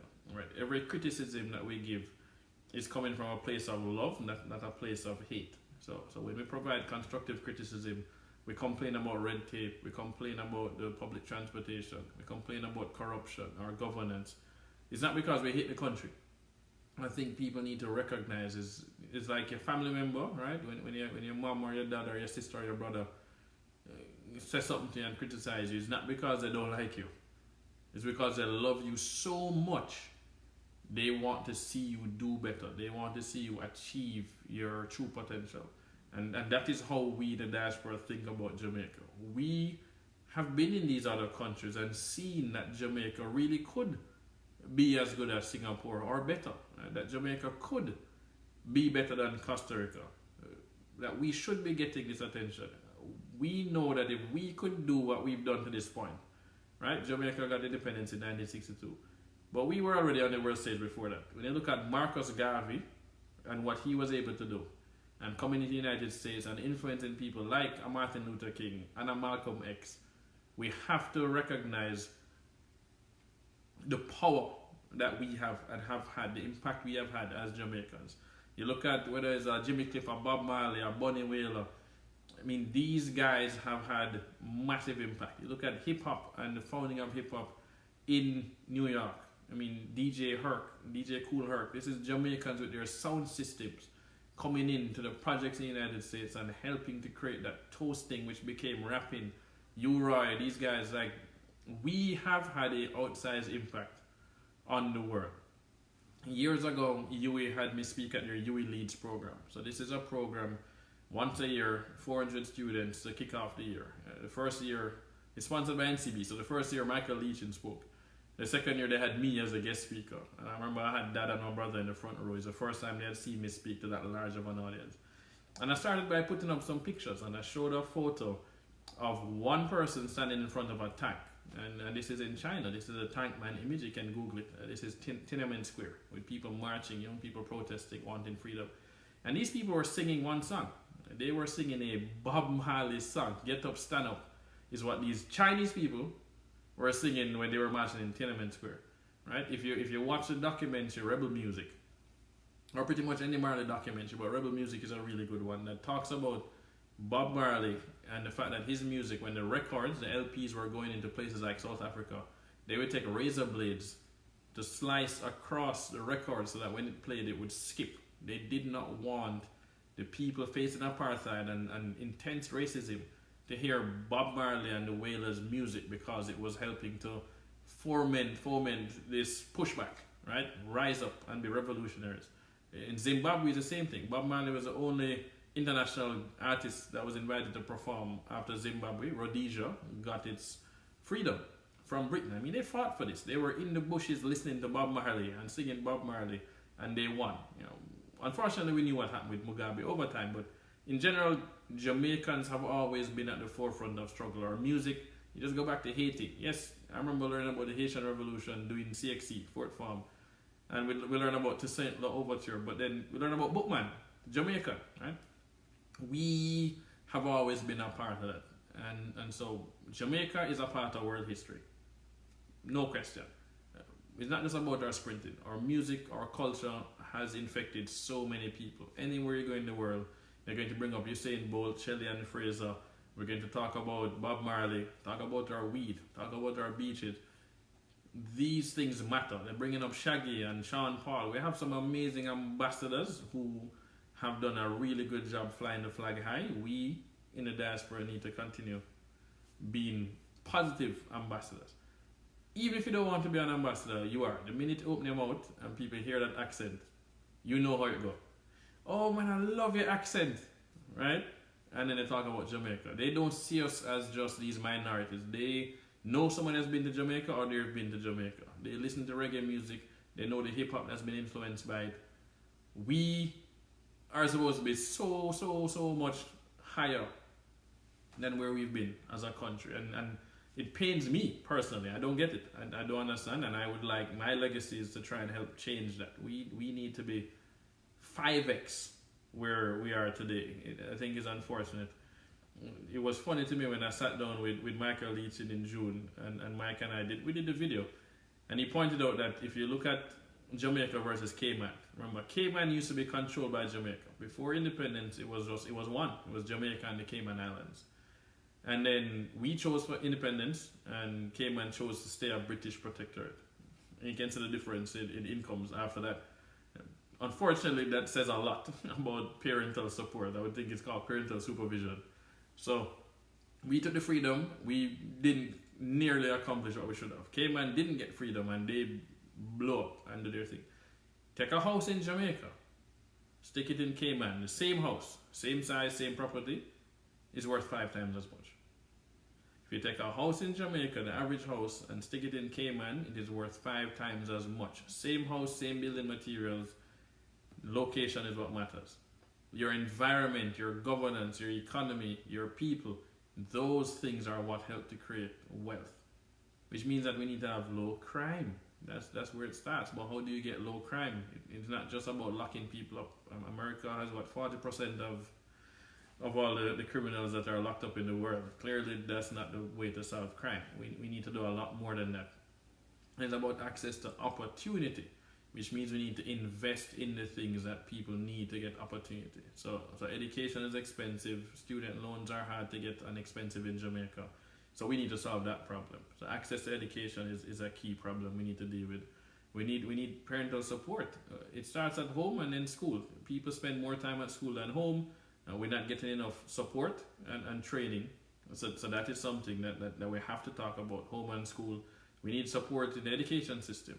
It's under-resourced, the teachers are underpaid. There's a problem there. So if it's under-resourced and you're underpaid, you're going to produce less than ideal human capital. And then the 70% that get tertiary education and leave contribute to the brain drain. I never forgot when C.G. Brown Metzger in New York said to me, she spoke at an event and we spoke afterwards. She didn't invent it, she said somebody else said it, but it's we need to turn a brain drain into a brain gain. So those of us in the diaspora have gained information, gained experience, gained knowledge. We need to go back and impart it into Jamaica in some way, whether it's through mentorship, through organizations, through investing, through joining boards, both non-profit and non-profit, public sector and private sector. So 3 things. We can really change a brain drain into a brain gain. Instead of complaining about people leaving and complaining about the diaspora, ask them to bring that knowledge back. And that's why I love going down. That's why I spend so much time posting content, talking to Jamaicans, going down to Jamaica and speaking. I'm back there again the end of this month through the middle of November because the Ministry of Education, a representative was at the launch event for the Caribbean School of Data where I spoke. And the lady came up to me afterwards and said, I have a favor I want to ask you. I noticed he said on there that closed mouths don't get fed. So I'm going to ask. The worst he can say is no. And he said, we have Youth Month coming up in November. And we want to do some programs. We have an idea that is focused specifically on talking to young people. We want to go in and talk to these students, bring some leaders, business leaders, to spend time around a round table and talking with these young people. Would you be interested? And they emailed me last week and said, hey, we have 3 dates that they can choose from if they can fit it. November 12th, November 15th, and November 29th. And I told her, it's like, which one I could do? And I was like, I can do both the 12th and the 15th. And she was just amazed, and she copied 2 people on there. They said, hey, make it happen with David. So I go down and speak on the 31st, and then I have to go and speak at these 2 other events. You end up seeing there's a radio interview that's coming up as well. And I get that. Adrian hit the nail on the head. I love this. We need maker spaces. For those of you who don't know what a maker space is, think of it as an innovation center where somebody can come in. You don't have to spend any money. And you have access to computers so you can learn about design. But you have access to items. So it might be a machine shop item. I can do a 3D printer. I can learn how to code. I was amazed when I went to the Dom Rep, right? Dom Rep is like 11 million people. And it's Caribbean. We're not the biggest in the Caribbean. Just remember that. And I got to meet the vice president. She spoke at the launch event that UWI flew me there to be part of it because I was a board member. And I was shocked when they explained how our Caribbean School of Data program is being rolled out in that country. The government has approximately 110 CITs, right, Computer Information Technology Centers, around the country, especially in rural areas. So essentially they are maker spaces. Some of them have 3D printers, they have computers, they have classes, they have mentors, volunteers helping these kids. because they don't want them to all have to come to Santo Domingo. That was fascinating. 110. When I worked at Jamaica National, I was happy to see the source roll out. The source is similar to a Makerspace in some ways. Jane Foundation and Jane Small Business Loans partnered and rolled that out. I never forgot the one with breads in Treasure Beach. We need Makerspaces. One of my friends had worked with Factories Corporation of Jamaica under the last PNP government, and she had explained to me that the World Bank had provided a $20 million grant to help convert some of these empty factory spaces. Let's take down Mullines Road, and there's places all over Jamaica with empty factory spaces, and to be able to convert it into Makerspaces. My understanding is that we have some more that that's happening now. We'll see what happens 2020 onwards, but that is back in play, and there is capital available. We do have the special economic zones now in Jamaica. There was an article in the paper about 2 days ago complaining about the lack of people taking advantage of that. So they need people to build in the special economic zones, or you get yours accredited as a special economic zone, and you pay 0% taxes. 0% if you're in the special economic zone. So somebody needs to build it, and then somebody needs to occupy it. If you've checked the newspapers, I think it's for the last 2 weekends, Anthony Hilton, who is a PNP MP, he was a Minister of Industry, Investment and Commerce. I know him really well.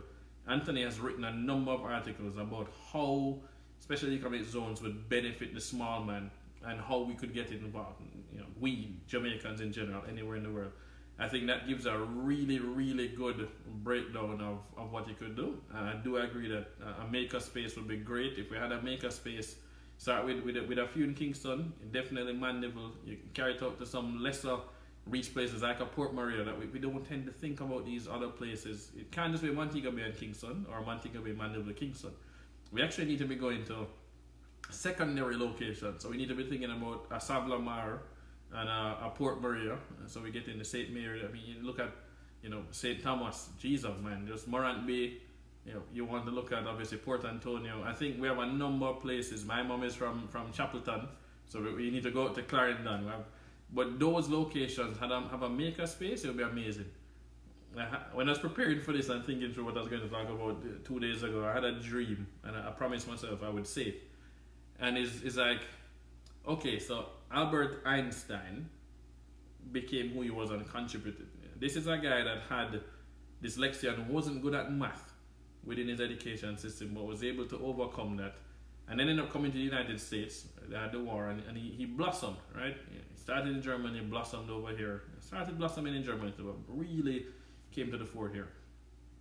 I am convinced that we have had people smarter than Albert Einstein born in developing countries around the world, poor countries and middle-income countries.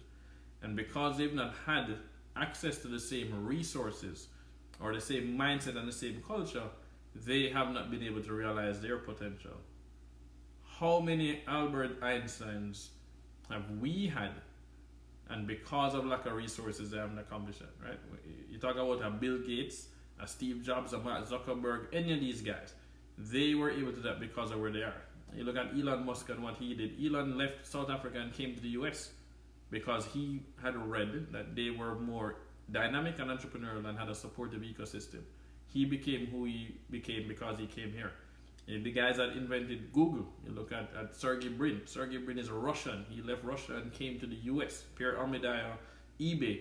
A lot of these people that have invented amazing companies that affect everything that we do. Because you're watching Facebook right now. That's how you're looking at me. Instagram right now. These are US-based companies. Mainly came out of Silicon Valley. Completely different mindset. One country. What makes a difference? These are, a lot of these people are actually immigrants. Or immigrants were key to founding or coding these companies. These could be founded back in Jamaica or back in India and back in Barbados. Let's just be honest. But it's missing key components of the ecosystem. And I think Adrian is right that makerspaces are a part of that. You cannot think what is possible if you've never seen it. You put a child in front of a 3D printer and you might be shocked what they come up with. Give a child the virtual reality goggles and the controls, and you might be amazed at what their imagination comes up with. Put a camera in their hand. Just take a phone with a camera, put it in their hand and let them go and shoot some stuff. You'll be amazed once you teach them how to do editing and upload to YouTube, what they do There are kids in America making a ridiculous amount of money posting toy review videos on YouTube. It's crazy. That is something that we need. Maker spaces, we need 100% agree. And I would love to see that rollout starting in 2030 onwards. There's a ton of factory space that we can use and get it. So we have 8 more minutes left for this show. It's been 2 hours. It's going to be wrapping up. I love the participation from Eileen and Adrian. I'm guessing Akila can't log in again. This is what happens. People need to realize that the Diaspora Advisory Board is not paid. I remember people thinking that we think we're good, we're better than them. It's like, no, it is a self-financed position. So when you get elected to run for the Jamaica Diaspora Board, we need to sit on it. You pay for your trips to Jamaica. We didn't get discounted airfares on Air Jamaica either. So we had to pay for our airfare, we had to pay for our housing, pay for our food to go to these meetings at the Ministry of Foreign Affairs and Foreign Trade in New Kingston. Anything we did, we had to go and travel that. So it was always out of our own pocket. We need to do an event, we'd have to go and ask for sponsors from a Jamaica National or a Grace Kennedy. Those were mainly the two. Grace Foods, Western Union, Jamaica National, Victoria Mutual. Those are the companies we send all the proposals to help pay for local sessions. We obviously would go to the diaspora owned companies. So this is the Caribbean Food Delights and these companies. I think that's great. Since I'm bringing up Caribbean Food Delights and these guys, the UE is doing their VC competition. They have a VC competition every year. They're about to close the entrance. I am a mentor for that program. I am mentoring one startup. I have calls this weekend with them. And the announcement is in January. That's where we'll be a judge. But it's Vincent Hosang, the Vincent Hosang Foundation out of New York. They're the ones that put up the initial money that people could win. You're winning $500,000, 200,000 Jamaican dollars. I think it's an 8-week mentorship program. I should go and double check that one.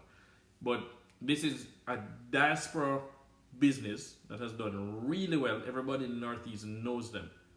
They've done really well. Oh, alright, Akilia, she's unable to connect. We're going to have to do a sit-down video. I need to come to New York and sit down with Akilia live.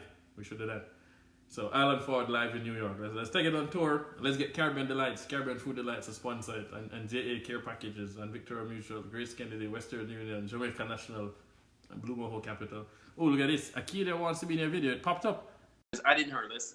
It's a few minutes away. We can go over the 2 hours, Akilia. If it's I'm looking, my screen says adding. Connected. Oh, look at this. Oh, my God, technology works. This is on. I can't believe it. Can you hear me? Great. I think Instagram can hear it. I can't see you, but this is going to be awesome. So we need to immediately. Oh, yeah, man. It's first time. It's on. You're officially my first ever guest in terms of video guest. On Island Farm. No. We're gonna be doing a co-hosting here. Hello. No, it's not a co-hosting. It's a conversation with you. No, all right. We will be. I mean, having a conversation. I just spoke for 2 hours. I think we should extend this for like another 30 minutes and I'll ask some questions, but let you talk. I just talked for 2 hours, and I do need to drink some water. So Akilia, please introduce yourself. I already spoke about it before. Same as like it's a reunion. Hey, Sam. You see, a poster that says we can hear. They can hear on Instagram. So Akilia, please introduce yourself. Thank you for joining us from New York. Sure. Oh my God, this is so incredible. I am like nerding out right now. Seriously nerding out right now. Like, oh my God, the amazingness of technology. But look, I think, Akilia Lawrence Maitland, the Jamaica Diaspora Advisory Board,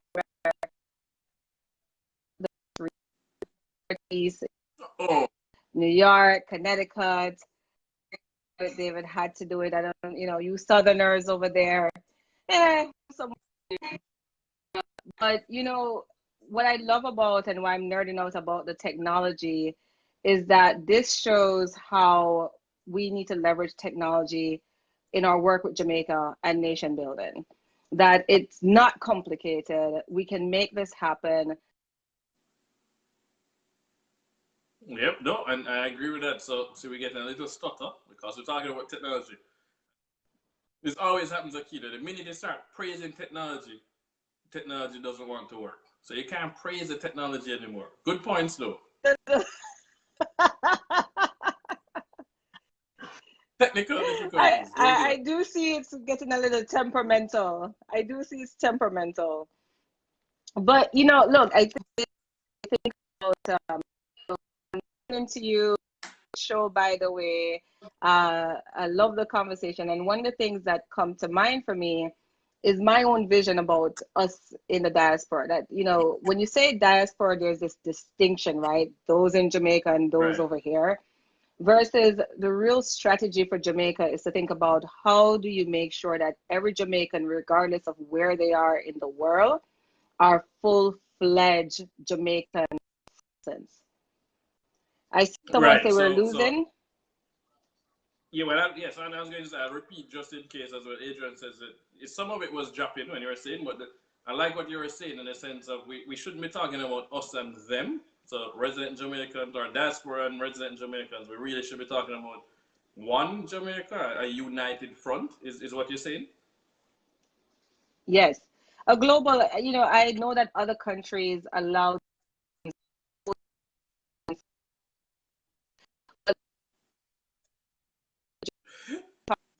diaspora. No, you're technology is like, I feel it sticking. You need better internet. You Northeast people don't have the same internet we have in Florida. That. Can you hear me better now? I'm hearing you fine. Osh. Up and down. Look at Adrian is laughing. People it's going through a roller coaster. Yeah, man. But keep talking. It's a roller coaster. Well, this is what happened. Are you connected on your Wi-Fi at work, at home, or are you using your phone internet? You're using LTE. What are you using? I'm using Wi-Fi at work. Strong Wi-Fi signal here. Oh, wow. Maybe work don't work doesn't like you being on Facebook right now. So I have a question that came in from Instagram that I want to put to you, and I had answered this. Paul Stennett asked, what about the second and third generation diaspora who don't identify as diaspora? How do we get them involved? So I think I know what you're going to say, but let me hear what you're going to say, especially because you worked with Jampact, you used to be president of Jampact as well. So how do we deal with second and third generation and get them more involved? Well, you know, here's one of the funny thing about that question. First of all, you and I are parents, right? And part of the key, well, look here, that have nothing to do with your kids, then, but anywho, but look, I think that certainly there's the current second and third generation young adults that we have in the diaspora. But one of the key things I'm learning in this as a parent, it's how are we acculturating our kids from early. So when I ask my son, are you Jamaican? Or where are you from? He says, I'm Jamaican because I come from mom and dad. Right? That's the kind of level of connection that we need to breed in our kids, that yes, you're American, yes, you're Jamaican. And for second and third generation young adults now, what I'll say is that you do have the Global Jamaica Diaspora Youth Council, and part of their work that they're doing is really about how do we get second and third generation Jamaicans excited about being a part of that, creating space for them to participate, right? And we have a lot of work that we need to do in that regard, but it's really about how do we get them excited. And part of it is we come from a very patriarchal culture, a very traditional culture that says you have to pay your way, you have to earn your stripes. Yes. I don't need to earn my stripes to be Jamaican. I'm Jamaican. Why? What do I need to earn? I just need to be. And how do we allow our young people to be Jamaican in the way that they know how, and appreciate the fact that they are American too? And there are some nuances to being American and what that look like. Allow them to play that space. But a lot of it is invite them along. How do we involve them in our organizations?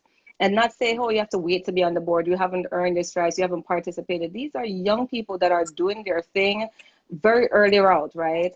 You know, I remember when I just came up here, and 1 year later, I'm away at school, and I'm joining student government. And the budget for my student government as president was $2 million. That's a lot of money that a lot of people who are telling me to earn my stripes didn't have to manage. How do you tell me that I'm a future leader? I'm not a future leader. I'm a leader right now. I'm doing it right now.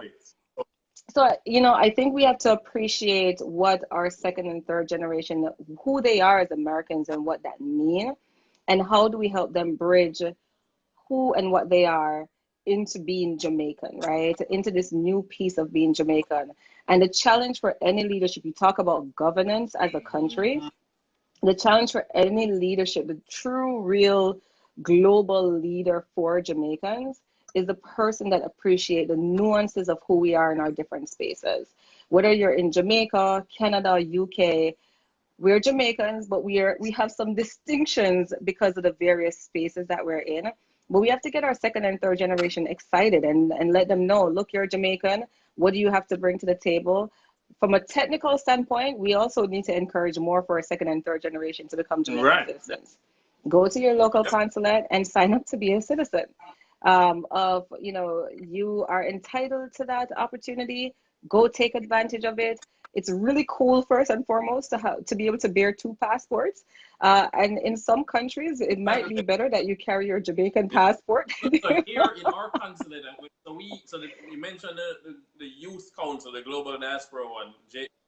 Yes. I spoke at their conference here in the US. Our little event, another conference. We did an event, about 60 people in Miramar, Florida, a week ago.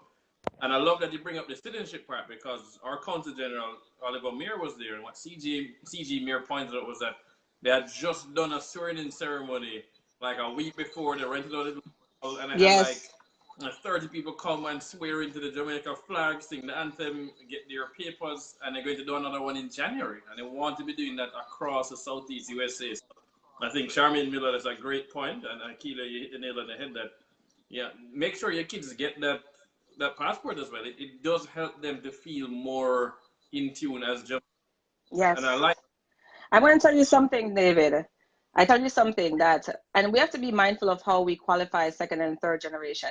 Second and third generation doesn't mean young Jamaican. Right. There's a difference in that. There's a girlfriend of mine. She's in her 50s. She's a second generation Jamaican, right? Way back when. And she said, you know, look, I'm going to go sign up for my citizenship paperwork. She loves Jamaica. And I mean, she's getting excited. And I turned to her and I said to her, why are you more Jamaican than some Jamaican? And she said, look, my father, and I cannot emphasize this enough, my father made sure that I know the national anthem, that I know the Pledge of Jamaica, that I know he carried me back every summer to Jamaica, right? He made sure that I really get into the culture, not the beaches and the resorts. Culture. But I really get the culture, you know. And one thing, our UK rep, Tanisha Westcar, one of the things she said is, it's when you also think about culture, it's also just about our mannerism. When we say something like, they say, oh, okay, that's a yeah, but only very Jamaican stuff. And I love that. So I just want to say thank you for rejoining on my Instagram, guys. An hour per Instagram stream, so we had to restart the third time now. So thanks. Oh wow! But no, so I think you're so right. It's hard. We are parents. Like, so my wife is Jamaican. We have 3 children, and we have to walk this fine balance of, yes, you're Jamaican, but you're American. What does it mean? How much do we want them to take on our mannerisms, and then what don't we want them to take on that might cause some issues? We have to navigate interesting spaces here. Wherever we are, US, UK, Canada. And so that has been interesting. Certainly, I think it's harder than people realize. But I like that you bring that up about making sure they know the culture, they know the food, they know the music, they know the people, they know the language, and they know especially the national anthem, the national pledge. Bring them down. Most of us can't afford to carry our family down every summer. So that's more power if you can do that. Look, I'm going to tell you something. My kids go to a dual language school. And one of the things, you know, they have a smart board in their classroom. And one of the things I want to explore is there a school, for example, in Jamaica that have access to computer, and how do we have some cultural exchanges of our kids across the board, right? So when you talk about exposure, how do we open the door through technology to that kind of exposure? I've seen the Branson Center do it, where all those young people call in from globally, right, to connect. How do we do the same thing in those cultural exchanges? It may not be, I hear what you're saying, David, in terms of the difficulty of it. I think what's difficult is that we fight against it, or we're not intentional. It's not so much, it's, you know, let me come and let me try to Americanize and make sure that I fit in. Our kids will naturally do that. They have the capacity to do that readily. It's the constant exposure. Let them be. They'll figure out what they want to own and what they don't want to own, but expose them, immerse them, connect them. When we go to dinner, I'll tell you this, Genevieve Brown-Mesca, I hear you mentioned Dr. Brown-Mesca. One of the, you know, I would say that she really brought up this diaspora piece in a great way. And one of the things that she did, she had the Irish, someone from Ireland, CEO of Moet NSC. He was talking, and one of the things he said was that how we do it in the Irish culture, we make sure that our kids are involved in everything. So when you have a dinner dance, when you go to a dinner dance, the kids are at the dinner dance too. And you know, us Jamaicans, we have 10 million dinner dances going on around. But his thing was, everywhere we go, business events, this, that, and third, anything that's diaspora related, they made sure that the kids were there, that they were immersed, because it's through the human exchange that you develop your culture. It's not through, let me expose to music and dance. Yes, those are part of those expressions of culture, but it's through the human exchange that you have that connectedness around the culture. And it's how do we get our kids in those spaces? So when my 5-year-old is like, sit there, or stop that, I wasn't intentional about that. Oh man, that is, well, you know, I feel like you have this idea popped into my head when you thought about the technology. It's like, why can't we have a virtual summer school or a virtual Saturday thing with a school in Jamaica? Oh my God. Connecting with the kids up here. We as a diaspora could sign up and we'd log into this thing. I mean, especially summer school. I would sign my kids up for that. And they would love doing that. Oh, daddy, to log on to our iPad and go our virtual summer school to meet the Jamaican kids in school. I think that would be fascinating. Yeah. And again, you think about even from and I know we're talking about at times when we talk about second and third, we're talking about young adults Jamaican. Second and third is simply someone born in America, right? Second, third, and many generations after is someone born outside of Jamaica, right? Yes, right. Wherever it might be. And it could be someone who's still in their 50s now, because we haven't been migrating just yesterday, right? But there's a piece around early childhood that when our kids are most open, how are we exposing them? It's through that exchange. They, you know, language wasn't there. Let me sit down and teach my kids English. All right, so I'm down to 5% battery on the iPad, so we wrap it up soon. I'm going to give you a name. I'm going to make you shout them over. Elon Lynch just joined on Instagram. Hey, dude, this is cool. So for those involved in the diaspora, these are the kinds of names that we know. These are people that put in so much work to do stuff for Jamaica. Some of them are quiet. Elon Lynch is one of those people that, I mean, this is 10 years ago. We connected with him through the youth program. We exchanged stuff. We talk on Instagram, and it's amazing. But that's how you do it, David. I mean, the Future Leader Conference was what brought us together. How do we bring us together globally? If you want to figure out how to get us together, bring us together, and we build those relationships afterwards. I mean, people hear this excitement and us acting like a fool. You got to understand, like, I didn't see you for like 4 or 5 years since the Future Leader Conference, and we were like, yeah. Boom. Oh, man. Dave read right. It is very much a reunion, and we're going to need to do this. I need to organize another one where I'm going to bring Saffron on the show. Let's bring.